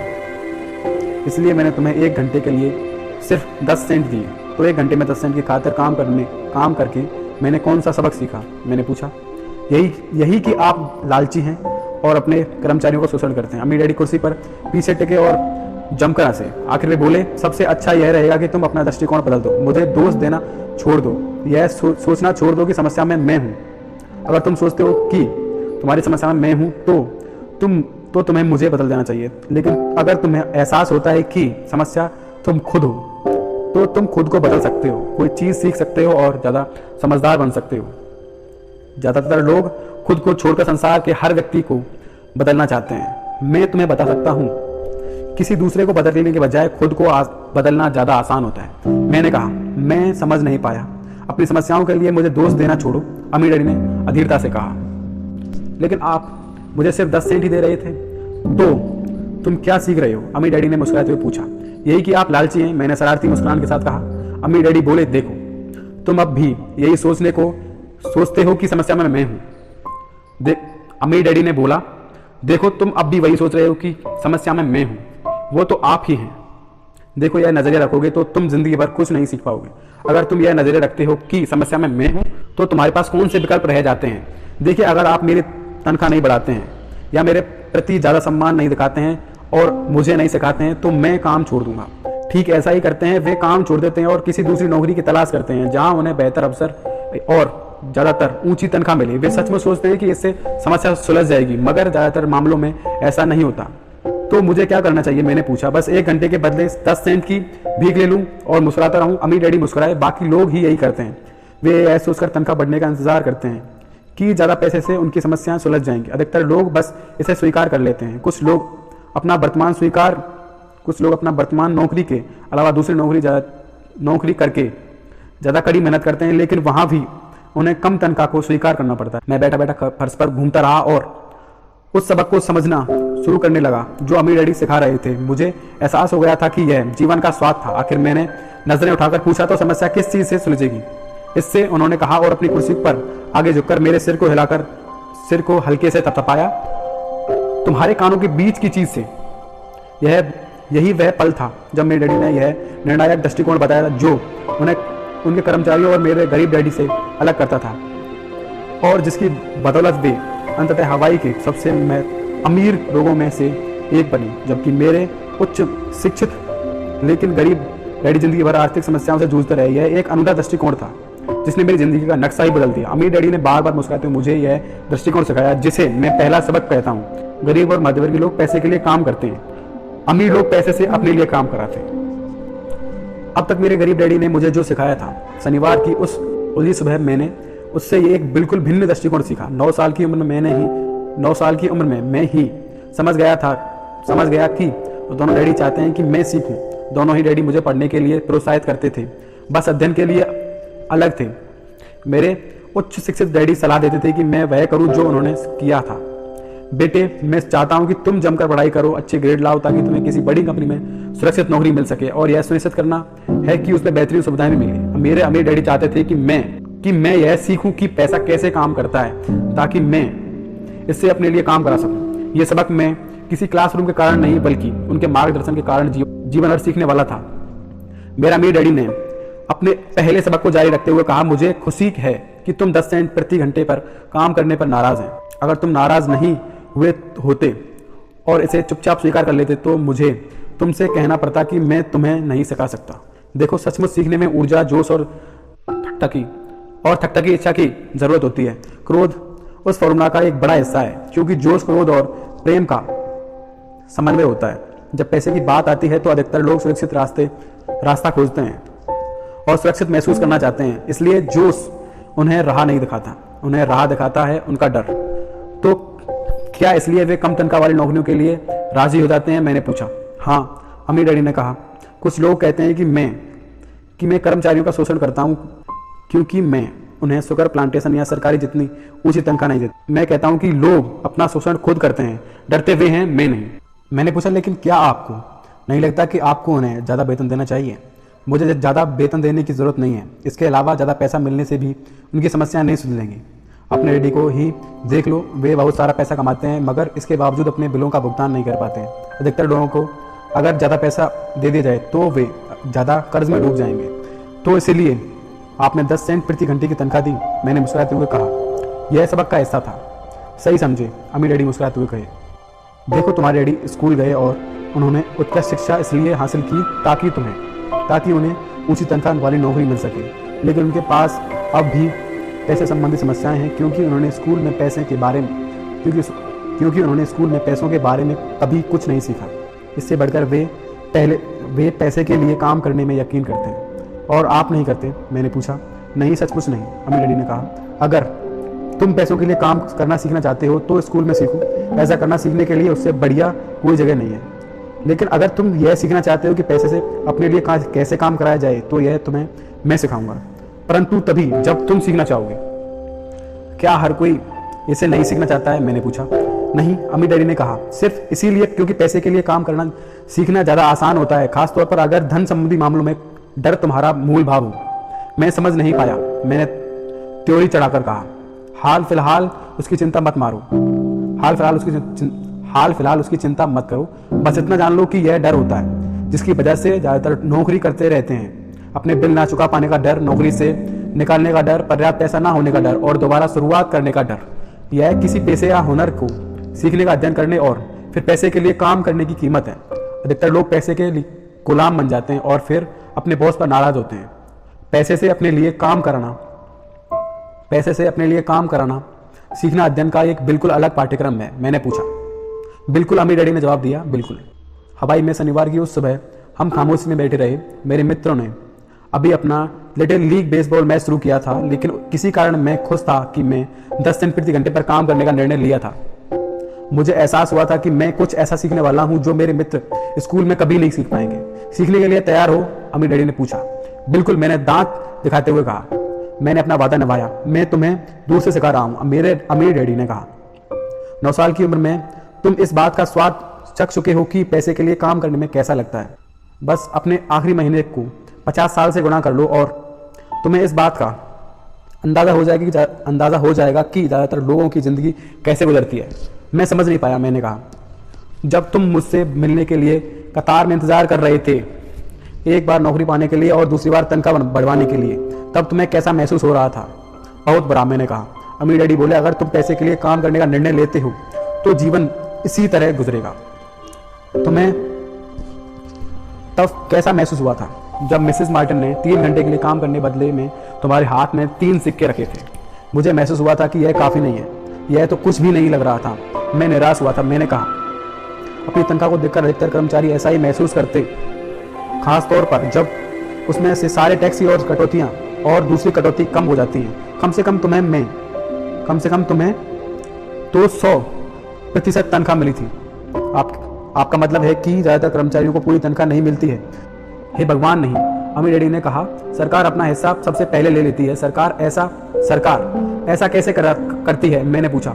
टैक्स, अमीर डैडी ने कहा। जब आप कमाते हो तो आप पर टैक्स लगता है, जब आप खर्च करते हो तो आप पर टैक्स लगता है, जब आप बचत करते हैं तो आप पर टैक्स लगता है, जब आप मरते हैं तब भी आप पर टैक्स लगता है। लोग सरकार को अपने साथ ऐसा क्यों करने देते हैं? अमीर लोग ऐसा नहीं करने देते। अमीर डैडी ने मुस्कुराते हुए कहा, गरीब और मध्यवर्गीय लोग करने देते हैं। मैं शर्म लगाता हूँ कि मैं तुम्हारे डैडी से ज़्यादा कमाता हूँ, लेकिन वे मुझसे ज़्यादा टैक्स देते हैं। ऐसा कैसे हो सकता है? मैंने पूछा। उस उम्र में मुझे इसमें ज़रा भी समझदारी नज़र नहीं आई थी। कोई सरकार को भी अपने साथ ऐसा क्यों करने देगा? अमीर डैडी अपनी कुर्सी पर धीरे धीरे खामोशी में हिल रहे थे और बस मेरी ओर देख रहे थे। उन्होंने पूछा, सीखने के लिए तैयार हो? मैंने अपना सिर धीमे से हिलाया। जैसा मैंने कहा था, सीखने को बहुत कुछ है। पैसे के लिए पैसे से अपने लिए काम कैसे कराया जाए, यह सीखना जिंदगी भर चलता है। ज़्यादातर लोग 4 साल तक कॉलेज जाते हैं और फिर उनकी पढ़ाई खत्म हो जाती है। मैं पहले से ही जानता हूँ कि पैसे का मेरा अध्ययन जीवन भर चलेगा, सिर्फ इसलिए क्योंकि मैं जितना ज़्यादा जानता हूँ मुझे उतना ही अधिक पता लगता है कि मुझे आगे क्या जानने की ज़रूरत है। अधिकतर लोग इस विषय का कभी अध्ययन नहीं करते हैं। वे नौकरी करने जाते हैं, अपनी तनख्वाह ले लेते हैं और अपनी चेकबुक को बैलेंस करते हैं और बात खत्म हो जाती है। फिर वे आश्चर्य करते हैं कि उनके सामने पैसे संबंधी समस्या क्यों आती हैं। वे सोचते हैं कि ज़्यादा पैसों से उनकी समस्या हल हो जाएगी और उन्हें एहसास ही नहीं होता है कि असली समस्या यह है कि उनमें वित्तीय शिक्षा का अभाव है। तो मेरे डैडी के पास टैक्स संबंधी समस्याएं इसलिए हैं क्योंकि उन्हें पैसे की समझ नहीं थी। मैंने पूछा और मैं दुविधाग्रस्त था। देखो, मेरे डैडी ने कहा, पैसे से अपने लिए काम कैसे कराया जाए, टैक्स तो यह सीखने का सिर्फ एक छोटा सा हिस्सा है। आज मैं बस यह पता लगाना चाहता था कि क्या तुम्हें अब भी पैसे के बारे में सीखने का प्रबल इच्छा है या नहीं। अधिकतर लोगों में यह नहीं होती है। वे बस स्कूल जाना चाहते हैं, कोई पैसा सीखना नहीं चाहते हैं, अपनी नौकरी में मजे करना चाहते हैं और ढेर सारे पैसे कमाना चाहते हैं।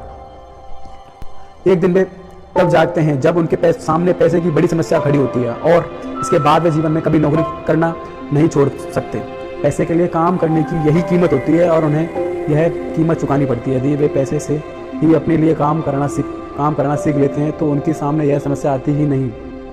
तो तुम में अब भी सीखने का जोश है? अमीर डैडी ने पूछा। मैंने अपना सिर हिला दिया। अच्छी बात है, अमीर डैडी ने कहा। अब काम पर चल दो। इस बार मैं तुम्हें तनख्वाह नहीं दूंगा। क्या? मैंने हैरानी से पूछा। तुम्हें मेरी बात सुन ली? तनख्वाह बंद। तुम हर शनिवार को 3 घंटे उसी तरह काम करोगे, लेकिन इस बारे में तुम्हें 10 सेंट प्रति घंटे की तनख्वाह नहीं मिलेगी। तुमने कहा था कि तुम पैसे के लिए काम ना करना सीखना चाहते हो, इसलिए मैं तुम्हें कोई तनख्वाह नहीं दे रहा हूँ। मैं जो सुन रहा था उस पर यकीन नहीं कर पाया। मैंने माइक से बातचीत कर ली और वह सामान के डिब्बों की धूल साफ कर रहा है और उन्हें करीने से जमा रहा है। बेहतर होगा कि तुम भी जल्दी से वहां जाकर काम करना शुरू कर दो। यह ठीक नहीं है, मैं चिल्लाया। आपको मुझे कुछ ना कुछ तनख्वाह देनी चाहिए। तुमने कहा था कि तुम सीखना चाहते हो। अगर तुम यह बात अभी नहीं सीखोगे तो बड़े होकर तुम मेरे लिविंग रूम में बैठी 2 महिलाओं और उस बूढ़े आदमी जैसे बन जाओगे जो पैसे के लिए काम कर रहे हैं और यह उम्मीद कर रहे हैं कि मैं उन्हें नौकरी से निकाल दूं। या फिर तुम अपने डैडी की तरह बन जाओगे जो पैसे को बहुत कमाते हैं लेकिन गले तक कर्ज में डूबे हैं और यह उम्मीद कर कि ज्यादा पैसे से उनकी समस्या सुलझ जाएगी। अगर तुम यही चाहते हो तो मैं एक बार फिर 10 सेंट प्रति घंटे के अपने पुराने वादे पर लौटने को तैयार हूँ। या तुम वह कर सकते हो जो ज्यादातर लोग करते हैं, शिकायत करो कि तनख्वाह कम है और तुम यह नौकरी छोड़कर किसी दूसरी नौकरी की तलाश शुरू कर दो। मुझे समझ नहीं आ रहा है कि मैं क्या करूं, मैंने पूछा। अमीर डैडी मेरे सिर को थपथपाकर बोले, इसका इस्तेमाल करो। अगर तुम इसका अच्छा इस्तेमाल करते हो तो तुम जल्दी से ही मुझे धन्यवाद दोगे कि मैंने तुम्हें एक अवसर दिया और एक दिन तुम अमीर बन जाओगे। मैं वहाँ खड़ा रहा। मुझे अब भी यकीन नहीं हो रहा था कि मुझे कितना घटिया विकल्प दिया जा रहा है। मैं तनख्वाह बढ़वाने आया था और इसके बजाय अब मैं मुफ्त में काम करने वाला था। अमीर डैडी एक बार फिर मेरा सर थपथपाकर बोले, इसका इस्तेमाल करो। अब यहाँ से जाओ और अपने काम में जुट जाओ। सबक #1 अमीर लोग पैसे के लिए काम नहीं करते। मैंने अपने गरीब डैडी को यह नहीं बताया कि अब मुफ्त में काम कर रहा हूँ। उन्हें यह बात समझ में नहीं आती। जाहिर है कि मैं उन्हें वह बात समझाने की कोशिश भी नहीं करना चाहता था जिसे मैं खुद नहीं समझ पाया था। अगले 3 सप्ताह एक माइक और मैं हर शनिवार मुफ्त में 3 घंटे काम करते रहे। काम से मुझे दिक्कत नहीं थी और वक्त गुजरने के साथ दिनचर्या ज़्यादा आसान हो गई। लेकिन मुझे बेसबॉल मैच चूकने का मलाल था और कॉमिक बुक्स ना खरीदने पाने का अफसोस था। तीसरे सप्ताह की दोपहर को अमीर डैडी वहाँ आए। हमने उनके ट्रक के पार्किंग में रुकने और इंजन बंद होने की आवाज़ सुनी। वे स्टोर में दाखिल हुए और मिसेस मार्टिन को गले लगाकर उनका अभिवादन किया। स्टोर के हाल चाल पता करने के बाद वे आइसक्रीम फ्रीजर के पास गए, उसमें से 2 आइसक्रीम निकाली, उनकी कीमत चुकाई और माइक तथा मुझे इशारा किया, आओ घूमने चलते हैं बच्चों। हमने सड़क पार की और कुछ कारों से बचते बचाते एक बड़े घास भरे मैदान के पार हो गए, जहाँ कुछ बॉयज सॉफ्ट बॉल खेल रहे थे। वहाँ की इकलौती पिकनिक टेबल पर बैठकर उन्होंने माइक और मुझे आइसक्रीम थमा दी। कैसा चल रहा है बच्चों? ठीक है, माइक ने कहा। मैंने सहमति में सिर हिलाया। अम्मी डैडी ने पूछा, अब तक कुछ नहीं सीखा? माइक और मैंने एक दूसरे की तरफ देखा, अपने कंधे उचकाए और अपने सिर एक साथ हिलाए। जीवन के एक बहुत बड़े जाल से बचना। देखो, अच्छा यही रहेगा कि तुम लोग सोचना शुरू कर दो। तुम जीवन के एक बहुत बड़े सबक के सामने खड़े हो। अगर तुम इसे सीख लेते हो तो तुम भारी स्वतंत्रता और सुरक्षित जीवन का आनंद लोगे। अगर तुम इसे नहीं सीखते हो तो तुम मिसेस मार्टिन और इस पार्क में सॉफ्ट बॉल खेलने वाले अधिकतर लोगों जैसे बन जाओगे। वे बहुत कम पैसों के लिए बहुत कड़ी मेहनत करते हैं, नौकरी की सुरक्षा के भ्रम को जकड़ते रहते हैं, हर 3 सप्ताह की वैकेशन की राह देखते हैं और शायद 45 साल की नौकरी के बाद छुटपुट पेंशन के सपने देखते रहते हैं। अगर ऐसा जीवन जीने से तुम रोमांचित हो जाते हो तो तुम्हारी तनख्वाह बढ़ाकर 25 सेंट प्रति घंटा कर दूंगा। लेकिन यह अच्छे मेहनती लोग हैं, क्या आप उनका मजाक उड़ा रहे हैं? मैंने पूछा। अम्मी डैडी के चेहरे पर मुस्कान आ गई। मिसेस मार्टिन मेरे लिए माँ जैसी है। मैं कभी इतना कठोर नहीं हो सकता कि उनका मजाक उड़ाऊं। मेरी बात कठोर इसलिए है लगती है क्योंकि मैं तुम दोनों को कोई बात सिखाने की सबसे अच्छी कोशिश कर रहा हूँ। मैं तुम्हारे दृष्टिकोण को बड़ा बनाना चाहता हूँ ताकि तुम वह चीज़ देख सको जिसे अधिकतर लोग इसलिए नहीं देख पाते हैं क्योंकि उनकी दृष्टि बहुत ज़्यादा संकुचित होती है। अधिकतर लोग उस जाल को नहीं देख पाते जिसमें वे फंसे हैं। माइक और मैं वहाँ बैठे रहे। हम उनके संदेश को पूरी तरह समझ नहीं पाए। उनकी बात कठोर लग रही थी, लेकिन हमें एहसास था कि वे हमें कोई सबक सिखाने की कोशिश कर रहे हैं। अम्मी डैडी ने मुस्कुराते हुए कहा, क्या 25 सेंट प्रति घंटे का प्रस्ताव अच्छा नहीं लगा? क्या इससे तुम्हारे दिल की धड़कन तेज़ नहीं हुई? मैंने अपना सिर इनकार में हिलाया। हालांकि दरअसल यह तेज़ हो गई थी। 1 घंटे के काम के बदले में 25 सेंट मेरे हिसाब से बहुत बढ़िया सौदा था। अम्मी डैडी ने चालाकी से मुस्कुराते हुए, अच्छा तो मैं तुम्हें 1 घंटे के बदले में $1 दूंगा। अब मेरा दिल तेजी से दौड़ने लगा। मेरा दिमाग चीख चाक कर कह रहा था, इसे मान लो। मुझे अपने कानों पर भरोसा नहीं हो रहा था, फिर भी मैं चुप रहा। ठीक है, $2 प्रति घंटा।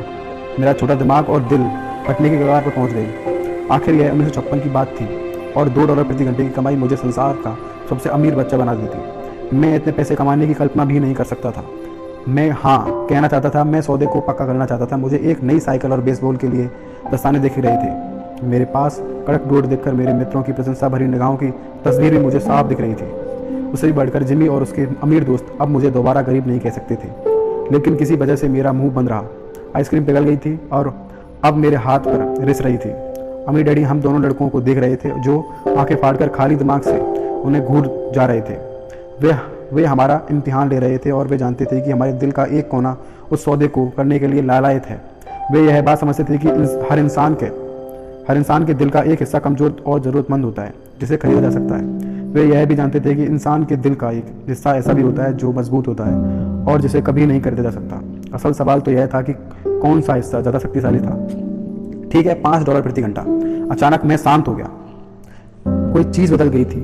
यह प्रस्ताव इतना बड़ा था कि मैं मूर्खतापूर्ण लग रहा था। 1956 में गिने चुने वयस्क लोग ही इससे ज़्यादा काम कमा पाते थे।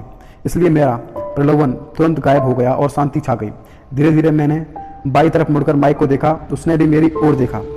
मेरे दिल का जो हिस्सा कमज़ोर और ज़रूरतमंद था अब वह अब खामोश हो चुका था।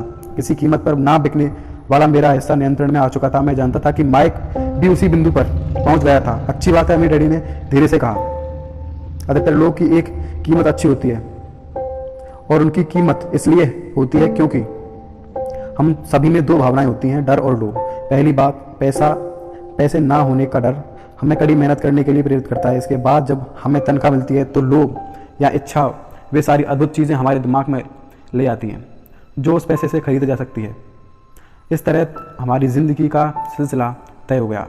कैसा सिलसिला? सुबह जागने, नौकरी पर जाने, बिल चुकाने, सुबह उठने, नौकरी पर जाने, बिल चुकाने का सिलसिला। लोगों की ज़िंदगी पर हमेशा यही 2 भावनाएं हावी रहती हैं, डर और लोभ। हमें उन्हें ज़्यादा पैसे देंगे तो वे इसी सिलसिले पर चलकर अपने खर्च बढ़ा लेंगे। इसी सिलसिले में इसी सिलसिले को मैं चूहा दौड़ कहता हूँ। क्या कोई दूसरा रास्ता है? माइक ने पूछा। हाँ, अम्मी डैडी ने धीरे से कहा, लेकिन बहुत कम लोग ही इसे खोज पाते हैं। माइक ने पूछा, और वह रास्ता क्या है? मुझे उम्मीद थी कि मेरे साथ काम करते हुए और सीखते हुए तुम लोग उसी रास्ते को खोज लोगे, इसलिए मैंने तुम्हें तनख्वाह देना बंद कर दिया है। इस बारे में कोई संकेत तो दें? माइक ने पूछा। हम कड़ी मेहनत करते करते थक चुके हैं, खास तौर पर मुफ्त में। अम्मी डैडी ने कहा, देखो, पहला कदम है सच बोलना। हम झूठ नहीं बोल रहे हैं। मैंने कहा, मैंने कब कहा कि तुम झूठ बोल रहे हो? मैंने तो यह कहा था कि सच बोलो। अम्मी डैडी ने पलटकर जवाब दिया। मैंने पूछा, किस बारे में सच बोलें? इस बारे में कि तुम कैसा महसूस कर रहे हो। अम्मी डैडी ने कहा, तुम्हें यह किसी दूसरे से कहने की जरूरत नहीं है, बस अपने सामने स्वीकार करो। मैंने पूछा, आपका मतलब यह है कि इस पार्क में खेल रहे लोग आपकी खातिर काम करने वाले लोग हैं? मिसेस मार्टिन, ये सारे लोग ऐसे नहीं करते हैं, मुझे तो यही पता लगाना है। अम्मी डैडी ने कहा, इसके बजाय इन लोगों को हमेशा पैसे ना होने का डर सताता रहता है। वे तार्किक रूप से इसका मुकाबला नहीं करते, अपने दिमाग का इस्तेमाल करने के बजाय वे भावनात्मक प्रतिक्रिया करते हैं। अम्मी डैडी ने कहा, फिर उनके हाथ में कुछ पैसे आ जाते हैं और एक बार फिर खुशी, इच्छा तथा लोभ की भावनाएं हावी हो जाती हैं, और एक बार फिर से वे दिमाग से सोचने के बजाय दिल से प्रतिक्रिया करते हैं, यानी उनकी भावनाएं उनके दिमाग को नियंत्रित करती हैं। माइक ने कहा। सही कहा, अम्मी डैडी बोली। वे इस बारे में सच्चाई स्वीकार नहीं करते हैं कि उन्हें कैसा महसूस होता है। इसके बजाय वे अपनी भावनाओं के हिसाब से प्रतिक्रिया करते हैं और दिमाग से सोचने का कष्ट नहीं उठाते। हर डर की वजह से वे नौकरी करने जाते हैं और उम्मीद करते हैं कि पैसा उनके डर को दूर कर देगा, लेकिन ऐसा नहीं होता है। यह डर उन्हें सताता रहता है, इसलिए वे दोबारा नौकरी करने जाते हैं। एक बार फिर उम्मीद करते हैं कि पैसा उनके डर को दूर कर देगा, लेकिन एक बार फिर यह ऐसा नहीं करता है। डर की वजह से ही वे काम करते हैं, पैसे कमाने के जाल में फंसे रहते हैं और यह उम्मीद करते हैं कि डर दूर चला जाएगा, लेकिन हर दिन जब वे उठते हैं तो वही पुराना डर भी उनके साथ उठता है। वही पुराना डर लाखों और लोगों को सारी रात जगाए रखता है और उनकी रातें उथल पुथल और चिंता भरी होती हैं। इसलिए वे उठते हैं, नौकरी करने जाते हैं और उम्मीद करते हैं कि तनख्वाह उनके दिल को कुतरने वाले डर को मार डालेगी। पैसा ही दरअसल उनके जीवन को चला रहा है, लेकिन वे इस बारे में कभी सच नहीं बोलते हैं। पैसे ने उनकी भावनाओं पर कब्जा कर लिया है और उनके दिलों पर भी। यह कहने के बाद अम्मी डैडी खामोशी से बैठे रहे ताकि उनके शब्दों में छिपा संदेश हमारे दिमाग में अंदर चला जाए। माइक और मैंने उनकी बातें सुनी तो थी, लेकिन उनका मतलब हमें पूरी तरह समझ नहीं आया था। मैं तो बस इतना जानता था कि मैं अक्सर हैरान होता था कि वयस्क लोगों को ऑफिस जाने की इतनी जल्दी क्यों होती है। उन्हें अपनी नौकरी में खास मज़ा नहीं आता था और वे कभी ज़्यादा खुश भी नहीं दिखते थे, लेकिन कोई चीज़ थी जो उन्हें जल्दी ऑफिस जाने के लिए प्रेरित करती थी। जब अम्मी डैडी को एहसास हो गया कि हम उनकी बातें जितनी समझ सकते हैं उतनी हमने समझ ली, तो उन्होंने आगे कहा, मैं चाहता हूँ कि तुम लोग इस जाल से बच जाओ। दरअसल मैं तुम्हें यही सिखाना चाहता हूँ, सिर्फ अमीर लोग नहीं बनना, क्योंकि अमीर बनने से समस्या नहीं सुलझती है। मैंने हैरानी में पूछा, बिल्कुल नहीं, इससे समस्या नहीं सुलझती है। मुझे दूसरी भावना को स्पष्ट करने दें। इच्छा। कुछ लोग इसे लोभ कहते हैं, लेकिन मैं इच्छा कहना ज़्यादा पसंद करता हूँ। किसी बेहतर, अधिक सुंदर और अधिक मज़ेदार या रोमांचक चीज़ की इच्छा करना बिल्कुल सामान्य है। इच्छा की वजह से भी लोग पैसे के लिए काम करते हैं। वे उस खुशी के लिए पैसा चाहते हैं जो उनके हिसाब में पैसे से खरीदी जा सकती है, लेकिन पैसा जो खुशी देता है वह अक्सर अल्पकालीन होती है। इसलिए उन्हें अधिक खुशी, अधिक आनंद, अधिक आराम और अधिक सुरक्षा हासिल करने के लिए ज़्यादा पैसे की ज़रूरत महसूस होने लगती है। इसलिए वे नौकरी करते रहते हैं और सोचते रहते हैं कि पैसा डर और इच्छा की वजह से परेशान उनके दिल को शांत कर देगा, लेकिन पैसा यह नहीं कर सकता। माइक ने पूछा, क्या अमीर भी ऐसा करते हैं? हाँ, अमीर भी इसमें शामिल है, अमीर डैडी ने कहा। वास्तव में बहुत से अमीर लोग इच्छा नहीं, डर के कारण अमीर होते हैं। वे मानते हैं कि पैसा होने पर वे गरीब के डर से आज़ाद हो जाएंगे, इसलिए वे ढेर सारे पैसे इकट्ठे कर लेते हैं, लेकिन इसके बाद उन्हें पता चलता है कि उनका डर तो और ज़्यादा बढ़ गया है। अब उन्हें पैसे गंवाने का डर सताने लगता है।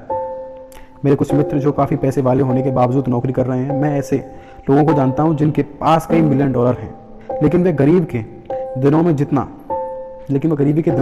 डरते हैं, आज उससे ज़्यादा डरते हैं। लेकिन वे गरीबी के दिनों में जितना डरते थे, आज उससे ज़्यादा डरते हैं। वे दहशत में रहते हैं कि कहीं वे अपनी सारी दौलत ना गवा बैठें। जिस डर ने उन्हें अमीर बनाने के लिए प्रेरित किया था, अब वह और भी बढ़ गया है। उनके दिल का कमज़ोर और ज़रूरतमंद हिस्सा दरअसल ज़्यादा तेज़ी से चीख रहा है। वे बड़े मकानों, कारों और ऐशो आराम की ज़िंदगी को नहीं गंवाना चाहते हैं जिसे पैसे ने उनके लिए खरीदा है। वे इसी चिंता में घुलते रहते हैं कि अगर उनका पैसा चला जाए तो उनके मित्र क्या कहेंगे। इसी वजह से लोग भावनात्मक रूप से कुंठित और मनोरोगी हैं। हालांकि वे अमीर दिखते हैं और उनके पास पहले से ज़्यादा पैसा है। मैंने पूछा, तो क्या गरीब आदमी ज़्यादा सुखी होता है? नहीं, मुझे तो ऐसा नहीं लगता है, अमीर डैडी ने जवाब दिया। पैसे से दूर भागना भी उतना ही बड़ा पागलपन है जितना कि इस पर आसक्त होना। जैसे उसे किसी ने समझा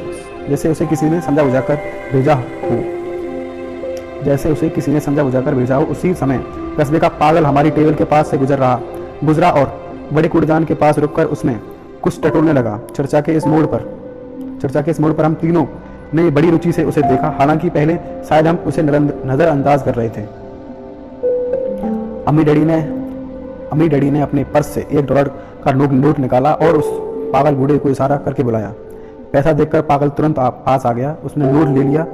अम्मी डैडी को बहुत बहुत धन्यवाद दिया और अपनी खुशकिस्मती पर बहुत खुश होकर तेजी से वहां से चला गया।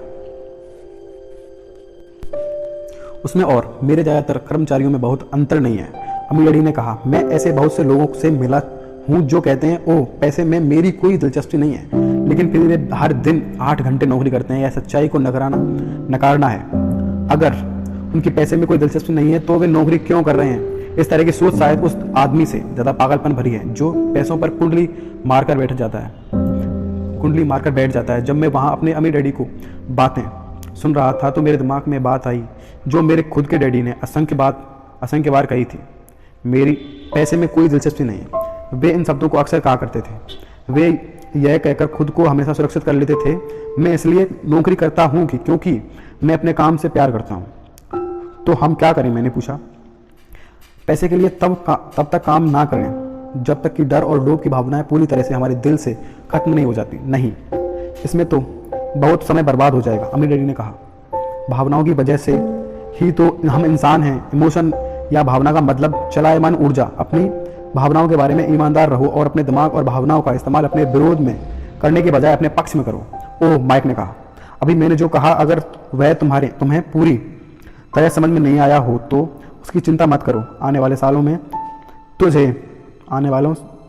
सालों में तुम इसे ज़्यादा अच्छी तरह समझ जाओगे। बस अपनी भावनाओं पर प्रतिक्रिया करने के बजाय उनका अवलोकन करो। अधिकतर लोग यह नहीं जानते कि वे अपने दिमाग से सोचने के बजाय अपनी भावनाओं से सोच रहे हैं। तुम्हारी भावनाएं हमेशा मौजूद रहेंगी, लेकिन तुम्हें अपने दिमाग से सोचना सीखना होता है।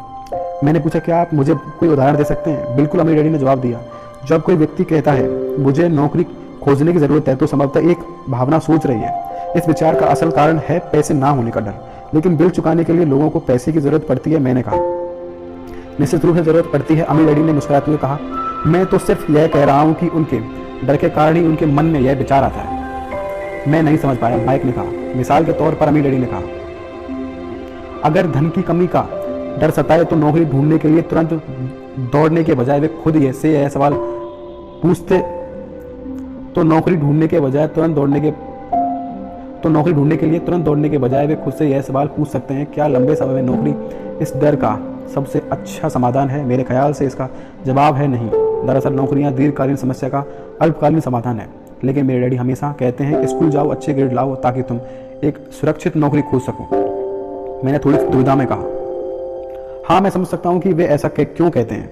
अम्मी डैडी मुस्कुराते हुए बोले, ज़्यादातर लोग यही सलाह देते हैं कि यह ज़्यादातर लोगों के लिए एक अच्छा रास्ता भी है, लेकिन लोग मूलतः डर के कारण ही यह सलाह देते हैं। आपका मतलब है कि मेरे डैडी ऐसा इसलिए कहते हैं क्योंकि वे डरे हुए हैं? हाँ, अम्मी डैडी ने कहा। वे घबराते हैं कि तुम पर्याप्त पैसे नहीं कमा पाओगे और समाज में फिट नहीं हो पाओगे। मुझे गलत मत समझना, वे तुमसे प्यार करते हैं और तुम्हारा भला चाहते हैं। मैं भी शिक्षा और नौकरी को महत्वपूर्ण मानता हूँ, लेकिन इससे डर का इलाज नहीं होगा। देखो, जो डर कुछ पैसे कमाने के लिए सुबह उन्हें उठाता है, उसी के कारण वे तुम्हारे स्कूल जाने पर उतना ज़्यादा जोर देते हैं। मैंने पूछा, तो आप क्या सलाह देंगे? मैं चाहता हूँ कि तुम पैसे की ताकत से घबराने के बजाय उसमें माहिर बनना सीखो। यह स्कूल में नहीं सिखाया जाता है और अगर तुम यह नहीं सीखते हो तो तुम पैसे के गुलाम बन जाते हो अब यह कुछ समझ में नहीं आ रहा है। वे चाहते थे कि हम अपने दृष्टिकोण को व्यापक बनाकर देखें, जो इस संसार के मिसेस मार्टिन जैसे लोग नहीं देख पाते हैं। उनके दिए उदाहरण उस वक्त कठोर लग रहे थे, लेकिन उन्हें कभी नहीं भूला। मेरे दृष्टिकोण उस दिन व्यापक हो गया और मुझे वह जाल दिखने लगा जो अधिकतर लोगों के सामने बिछा रहता है। देखो, हम सभी अंततः कर्मचारी हैं, हम बस अलग अलग स्तरों पर काम करते हैं। अमीर डैडी ने कहा, मैं बस यह चाहता हूं कि तुम लड़कों के पास उस जाल से बचने का अवसर रहे जो डर और इच्छा नामक दो फंदों या भावनाओं से बुना है। इनका इस्तेमाल अपने विरोध में करने के बजाय अपने पक्ष में करो। यही मैं तुम्हें सिखाना चाहता हूं। मेरी रुचि तुम्हें बस पैसों का ढेर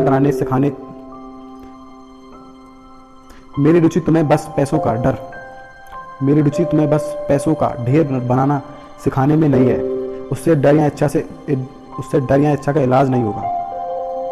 अगर तुम्हें डर और इच्छा पर काबू पाना नहीं आता है तो तुम चाहे कितने ही अमीर बन जाओ, दरअसल तुम ऊंची तनख्वाह वाले गुलाम ही रहोगे। मैंने पूछा, तो हम इस जाल से कैसे बच सकते हैं? गरीबी या आर्थिक संघर्ष का एक मुख्य कारण डर और अज्ञान है, ना कि अर्थव्यवस्था, सरकार या अमीर लोग।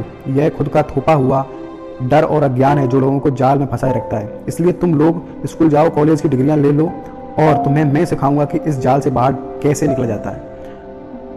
पहेली के टुकड़े अब नजर आने लगे थे। मेरे उच्च शिक्षित डैडी के पास बेहतरीन शिक्षा और बेहतरीन करियर था, लेकिन स्कूल में उन्हें कभी नहीं सिखाया गया था कि धन या इसके बारे में अपने डर का प्रावधान कैसे किया जाता है। अब मैं समझ गया था कि मैं दोनों डैडियों के से अलग अलग परंतु महत्वपूर्ण बातें सीख सकता था। माइक ने पूछा, आपने पैसा ना होने के डर के बारे में बात की थी। पैसे की इच्छा हमारी सोच पर कैसे असर डालती है? अब मैंने तुम्हें तनख्वाह बढ़ाने का लालच दिया था, तब तुम्हें कैसा महसूस हुआ था? क्या तुमने गौर किया था कि तुम्हारी इच्छाएं किस तरह बढ़ रही थी? हमने सिर हिलाकर हामी भरी, पर तुम अपनी भावनाओं के सामने घुटने नहीं टेके।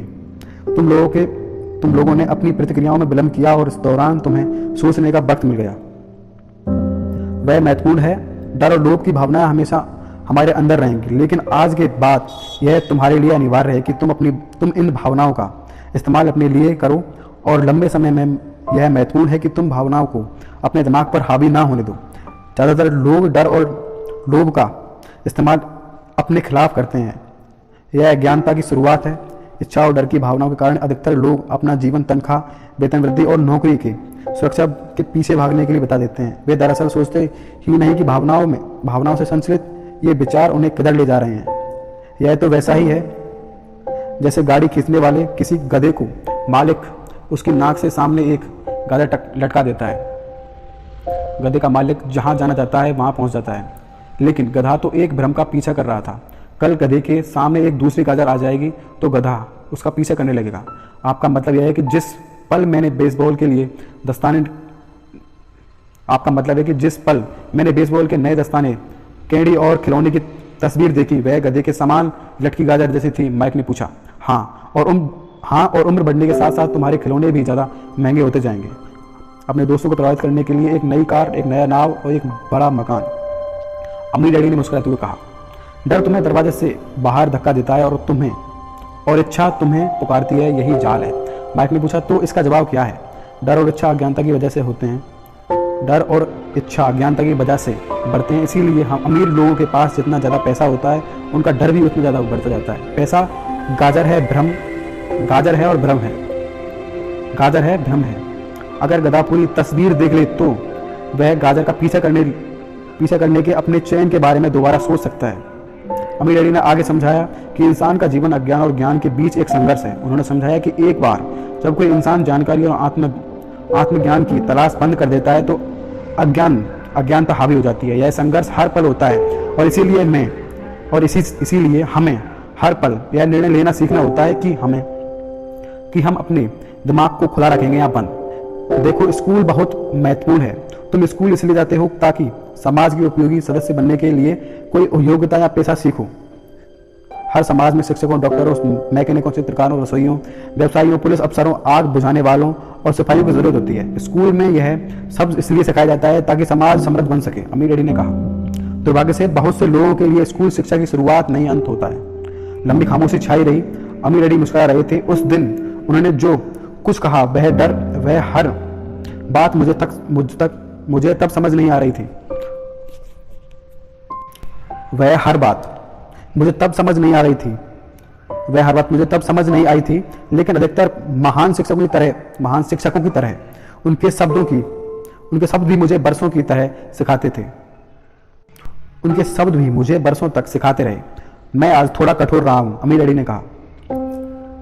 उन्होंने आगे कहा, लेकिन मैं चाहता हूं कि तुम लोग यह बातचीत हमेशा याद रखो। मैं चाहता हूं कि तुम लोग हमेशा मिसेस मार्टिन के बारे में सोचो, और मैं चाहता हूं कि तुम लोग हमेशा उस गधे को याद रखो। अगर तुम इस बारे में जागरूक नहीं होते हो कि डर और इच्छा की भावनाएं तुम्हारी सोच पर हावी हो रही हैं, तो यह दोनों तुम्हें जीवन के सबसे बड़ी जाल में फंसा सकती है। जिंदगी भर डर डर कर जीना और कभी अपने सपनों को साकार ना करना निर्ममता है।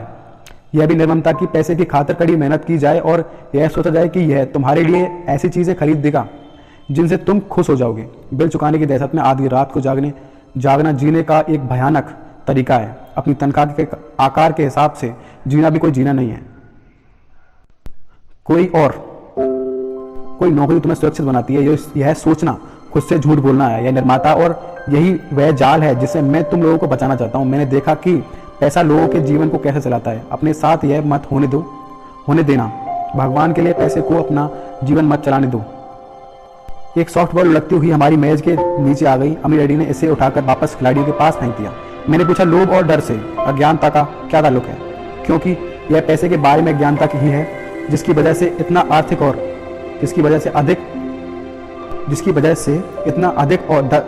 अधिक लोभ और डर उत्पन्न होता है।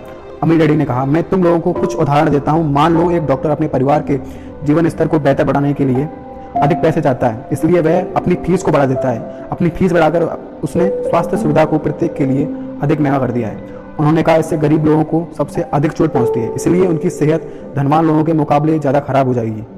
चूंकि डॉक्टर ने अपनी फीस बढ़ा दी है, इसलिए वकील भी अपनी फीस बढ़ा देते हैं। चूंकि वकीलों की फीस बढ़ गई है, इसलिए स्कूल के शिक्षक वेतन वृद्धि चाहते हैं, जिससे हमारे टैक्स बढ़ जाते हैं और इसी तरह सिलसिला चलता रहता है। जल्द ही अमीर और गरीबों के बीच की खाई इतनी भयावह हो जाएगी कि अराजकता फैल जाएगी तथा एक और महान सभ्यता धराशायी हो जाएगी। इतिहास गवाह है कि जब अमीरों और गरीबों के बीच की कोई खाई बहुत ज्यादा हो जाती है, तब तक महान सभ्यताएं धराशायी हो जाती हैं। दुखद बात यह है कि अमेरिका भी उसी दिशा में जा रहा था, क्योंकि हमने इतिहास से कुछ नहीं सीखा है। हम ऐतिहासिक तिथियां और नाम तो याद रखते हैं, लेकिन सबक नहीं। मैंने पूछा, क्या भाव नहीं बढ़ने चाहिए किसी शिक्षित समाज में जिसकी सरकार अच्छी तरह चल रही हो? भाव दरअसल कम होने चाहिए। जाहिर है ऐसा अक्सर सिर्फ सिद्धांत में सच होता है। किसी शिक्षित समाज में जिसकी सरकार अच्छी तरह चल रही हो, भाव दरअसल कम होने चाहिए। जाहिर है ऐसा अक्सर सिर्फ सिद्धांत में सच होता है। भाव लोभ और डर के कारण बढ़ते हैं, जो अज्ञानता की वजह से उत्पन्न होते हैं। अगर स्कूल में लोगों को पैसे के बारे में सिखाया जाता तो लोगों के पास ज़्यादा पैसा होता और भाव कम होते। लेकिन स्कूलों में लोगों को सिर्फ पैसों के लिए काम करना सिखाने पर ध्यान केंद्रित किया जाता है। वहाँ पैसे की शक्ति का दोहन नहीं करना सिखाया जाता। लेकिन हमारे यहाँ बिजनेस स्कूल भी तो हैं, माइक ने कहा, और आप भी तो मुझे अपना MBA करने के लिए प्रोत्साहित कर रहे हैं। हाँ, अम्मी डैडी ने कहा, लेकिन अक्सर बिजनेस स्कूल में इस कर्मचारियों को खर्च में कटौती करने वाले परिष्कृत अकाउंटेंट बनने का प्रशिक्षण दिया जाता है। अगर कोई परिष्कृत अकाउंटेंट किसी कारोबार को संभाल ले तो ईश्वर ही मालिक है। वे तो बस अंकों को देखते हैं, कर्मचारियों को नौकरी से निकालते हैं और कारोबार का गला घोट देते हैं। मैं यह बात इसलिए जानता हूँ क्योंकि मैं ऐसे लोगों को नियुक्त करता हूँ। वे तो बस लागत को कम करने और भाव बढ़ाने के बारे में ही सोचते रहते हैं, जिससे बहुत सी समस्याएं उत्पन्न होती हैं। लेकिन यह भी पूरी तस्वीर ऐसा करना महत्वपूर्ण है। काश अधिक लोगों को यह बात पता होती, लेकिन यह भी पूरी तस्वीर नहीं है, अम्मी डैडी ने गुस्से में कहा। माइक ने पूछा, तो क्या इसका कोई हल है? हाँ, अम्मी डैडी ने कहा, सोचने के लिए अपनी भावनाओं का सही इस्तेमाल करना सीखो। अपनी भावनाओं के बहाव में आकर मत सोचो। जब तुम लोगों ने मुफ्त में काम करने के लिए तैयार होकर अपनी भावनाओं पर विजय पाई थी, तो मैं जानता था कि उम्मीद है जब मैंने तुम्हें ज़्यादा पैसों का लालच दिया और तुमने अब एक बार फिर अपनी भावनाओं का प्रतिरोध किया, तो तुम फिर भावनात्मक उत्तेजना के बावजूद सोचना सीख रहे थे। यह पहला कदम था। यह पहला कदम है। यह पहला कदम इतना महत्वपूर्ण क्यों है? मैंने पूछा। देखो, यह पता लगाना तुम पर है। अगर तुम सीखना चाहते हो तो मैं तुम लोगों को ब्रायर पेज यानी कटीली झाड़ियों से भरी जगह पर ले चलूंगा। यह एक ऐसी जगह है जहां जाने से हर कोई कतराता है, जहां जाने से हर कोई कतराता है। अगर तुम मेरे साथ चलते हो तो तुम लोग पैसे के लिए काम करने का विचार छोड़ दोगे और इसके बजाय पैसे से अपने लिए काम करना सीख लोगे। और अगर हम आपके साथ जाते हैं तो हमें क्या मिलेगा? अगर आप हम सीख लेते हैं तो क्या होगा? हमें क्या मिलेगा? मैंने पूछा। और अगर हम आपके साथ जाते हैं तो हमें क्या मिलेगा? अगर हम आपसे सीख लेते हैं तो क्या होगा? हमें क्या मिलेगा? मैंने पूछा। वही चीज जो अंकल रिमस की कहानी में ब्रेयर रेबिट को मिली थी। अमीर डैडी ने बच्चों की लोकप्रिय कहानी का संदर्भ देते हुए कहा, क्या कोई ब्रायर पेच होता है? मैंने पूछा। हाँ, अमीर डैडी ने कहा, ब्रायर पेच हमारा डर और लोभ है। अपने खुद के विचारों को चुनकर कमजोरी और जरूरतों का सामना करना इससे बाहर निकलने का तरीका है। अपने विचार को चुनना, माइक ने हैरानी से पूछा। हाँ, अपनी भावनाओं पर प्रतिक्रिया करते रहने के बजाय यह चुनना कि हम क्या सोचें। बिल चुकाने के लिए पर्याप्त पैसे ना होने का डर आपको सताता है, इसलिए सुबह उठकर नौकरी करने के बजाय खुद से पूछ लो, क्या इस समस्या का सबसे अच्छा समाधान इस दिशा में ज़्यादा मेहनत करना है? अधिकतर लोग इतने डरे होते हैं कि वे तार्किक रूप से चीज़ों पर पूरा विचार नहीं करते और इसके बजाय उस नौकरी करने जाने के लिए दरवाजे से बाहर दौड़ जाते हैं, जिससे वे नफरत करते हैं। परेशानी पैदा करने वाली स्थिति नियंत्रण में आ जाती है। अपने विचार चुनने से मेरा यही मतलब है। और यह हमेशा कैसे कर सकते हैं? माइक ने पूछा।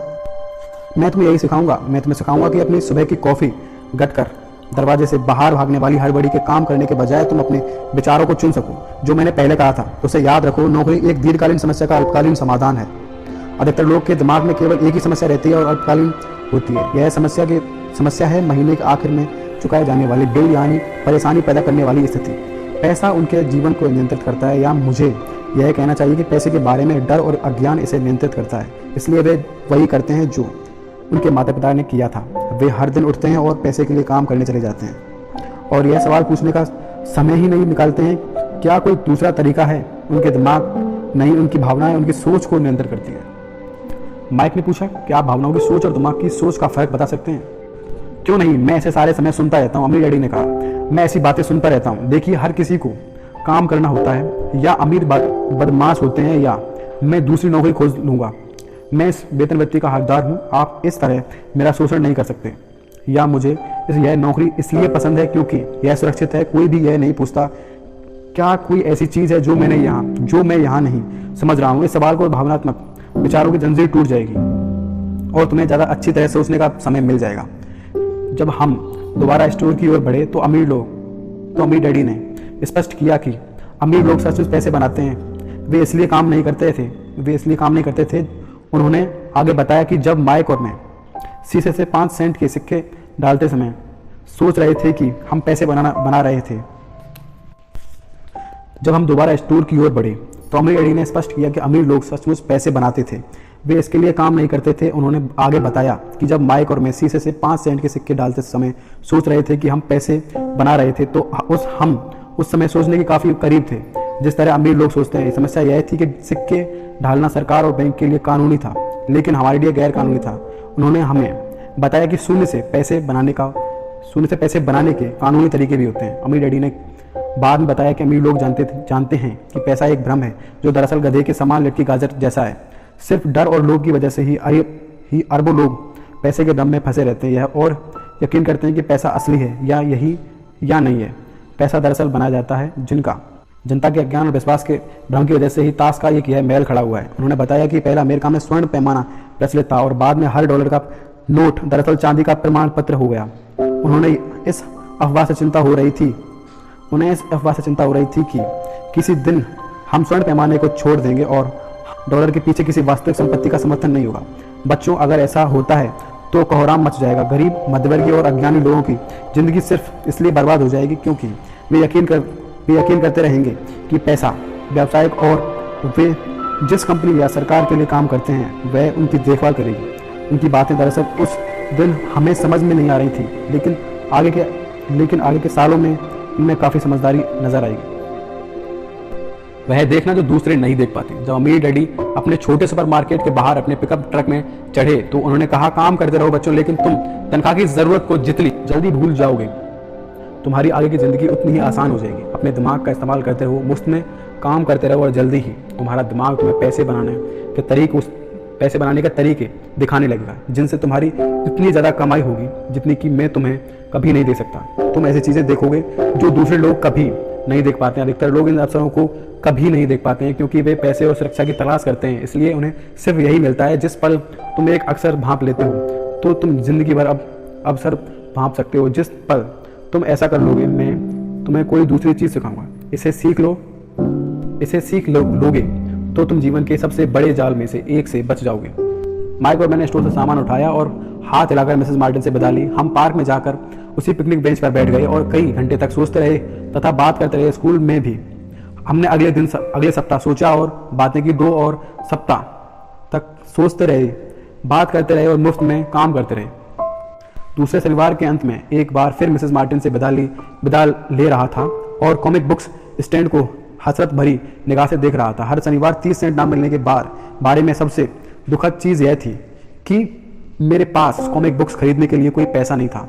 जब मिसेस मार्टिन ने माइक और मुझसे विदा ली तो अचानक मैंने उन्हें एक ऐसी चीज़ करते देखा जो मैंने उन्हें पहले कभी नहीं देखा था। मिसेस मार्टिन कॉमिक बुक के सामने वाले पन्ने को आधे में काट रही थी। उन्होंने कॉमिक बुक का आधा कवर अपने पास रख लिया और बाकी की पुस्तक अपने एक बड़े कार्डबोर्ड बॉक्स में रख दी। जब मैंने उनसे पूछा कि वे कॉमिक बुक का क्या कर रही हैं तो उन्होंने कहा, मैं उन्हें फेंक देती हूँ। मैं कवर के ऊपर का आधा हिस्सा कॉमिक बुक डिस्ट्रीब्यूटर को दे देती हूँ। जब वह नए कॉमिक लेकर आता है, वह 1 घंटे में आने वाला है। माइक और मैंने 1 घंटे तक इंतजार किया। जल्दी ही डिस्ट्रीब्यूटर आ गया और मैंने उससे पूछा कि क्या तुम कॉमिक्स बुक्स ले जा सकते हैं। मुझसे बेहद खुशी हुई जब उसने कहा, तुम उन्हें रख सकते हो बशर्ते तुम इस स्टोर के लिए काम करते हो और उन्हें किसी को ना बेचो। हमारी पुरानी कारोबारी साझेदारी याद है। देखिए, माइक और मैंने इसे पुनर्जीवित कर लिया। माइक के बेसमेंट में एक खाली कमरे का इस्तेमाल करते हुए हमने वहां सैकड़ों कॉमिक बुक्स का ढेर लगाना शुरू कर दिया। हमने माइक की छोटी बहन को हेड लाइब्रेरी में नियुक्त कर दिया, जिसे पढ़ने में मजा आता था। वह लाइब्रेरी में आने वाले हर बच्चे से 10 सेंट लेती थी, जो हर दिन स्कूल के बाद 2:30 बजे से 4:30 बजे तक खुली रहती थी। ग्राहक यानी इलाके के बच्चे 2 घंटे में जितनी चाहे वे उतनी कॉमिक्स पढ़ सकते थे। यह उनके लिए बहुत बढ़िया सौदा था क्योंकि एक कॉमिक बुक्स 10 सेंट में आती थी और 2 घंटे में वे 5-6 कॉमिक्स पढ़ सकते थे। माइक की बहन बच्चों के जाते समय उनकी तलाशी लेती थी। इस तरह वह यह सुनिश्चित करती थी कि वे कॉमिक बुक्स छिपाकर साथ तो नहीं ले जा रहे थे। वह हिसाब किताब भी रखती थी और यह लिखती थी कि हर दिन कितने बच्चे आए थे, वे कौन थे और उनके सुझाव क्या थे। माइक और मैं 3 महीने की अवधि में हर सप्ताह औसतन $9.5 कमा रहे थे। हमने उसकी बहन के लिए सप्ताह में $1 की तनख्वाह दी और उसे मुफ्त में कॉमिक पढ़ने की अनुमति दी। हालांकि वह शायद ही कभी ऐसा करती थी क्योंकि वह हमेशा पढ़ाई में लगी रहती थी। माइक और मैंने हर शनिवार स्टोर में काम करने और अलग अलग स्टोर्स में सारी कॉमिक्स बुक इकट्ठी करने का अनुबंध कायम रखा। हमने कोई कॉमिक बुक नहीं बेची और इस तरह डिस्ट्रीब्यूटर से किया वादा निभाया। जब कॉमिक बुक्स की हालत खस्ता हो जाती थी तो हम उन्हें जला देते थे। हमने एक ब्रांच ऑफिस खोलने की कोशिश की, लेकिन हम माइक की बहन जितने विश्वसनीय और समर्पित व्यक्ति को कभी नहीं खोज पाए। उस छोटी उम्र में ही हमें पता चल गया था कि अच्छे कर्मचारी खोजना कितना मुश्किल होता है। लाइब्रेरी खुलने के 3 महीने बाद वहाँ लड़ाई हो गई। पड़ोसी इलाके के कुछ बदमाश लड़के जबरदस्ती अंदर घुस गए और झगड़ने लगे। इस पर माइक के डैडी ने सुझाव दिया कि हम कारोबार बंद कर दें। इस तरह हमारा कॉमिक बुक कारोबार बंद हो गया और हमने सुपरमार्केट में शनिवार को काम करना भी छोड़ दिया। लेकिन अम्मी डैडी रोमांचित थे क्योंकि वे हमें नई चीजें सिखाना चाहते थे। वे खुश थे क्योंकि हमने अपना पहला सबक बहुत अच्छी तरह सीख लिया था। हमने पैसे से अपने लिए काम करना सीख लिया था। सुपरमार्केट में हमें काम के लिए तनख्वाह नहीं मिलती थी, इसलिए पैसे बनाने का अवसर पहचानने के लिए हमें मजबूरन अपनी कल्पना का इस्तेमाल करना पड़ा था। कॉमिक बुक लाइब्रेरी हमारा खुद का कारोबार था। उसकी बदौलत हम अपनी आर्थिक स्थिति का नियंत्रण खुद कर रहे थे। इसके लिए किसी नियोक्ता पर निर्भर नहीं थे। सबसे अच्छा पहलू यह था कि जब हम वहाँ शारीरिक दृष्टि से मौजूद नहीं होते थे, तब भी हमारा कारोबार हमारे लिए पैसे उत्पन्न करता रहता था। हमारा पैसा हमारे लिए काम करता था। तनख्वाह देने के बजाय अम्मी डैडी ने हमें अनमोल नसीहत दी थी। नमस्ते फ्रेंड्स,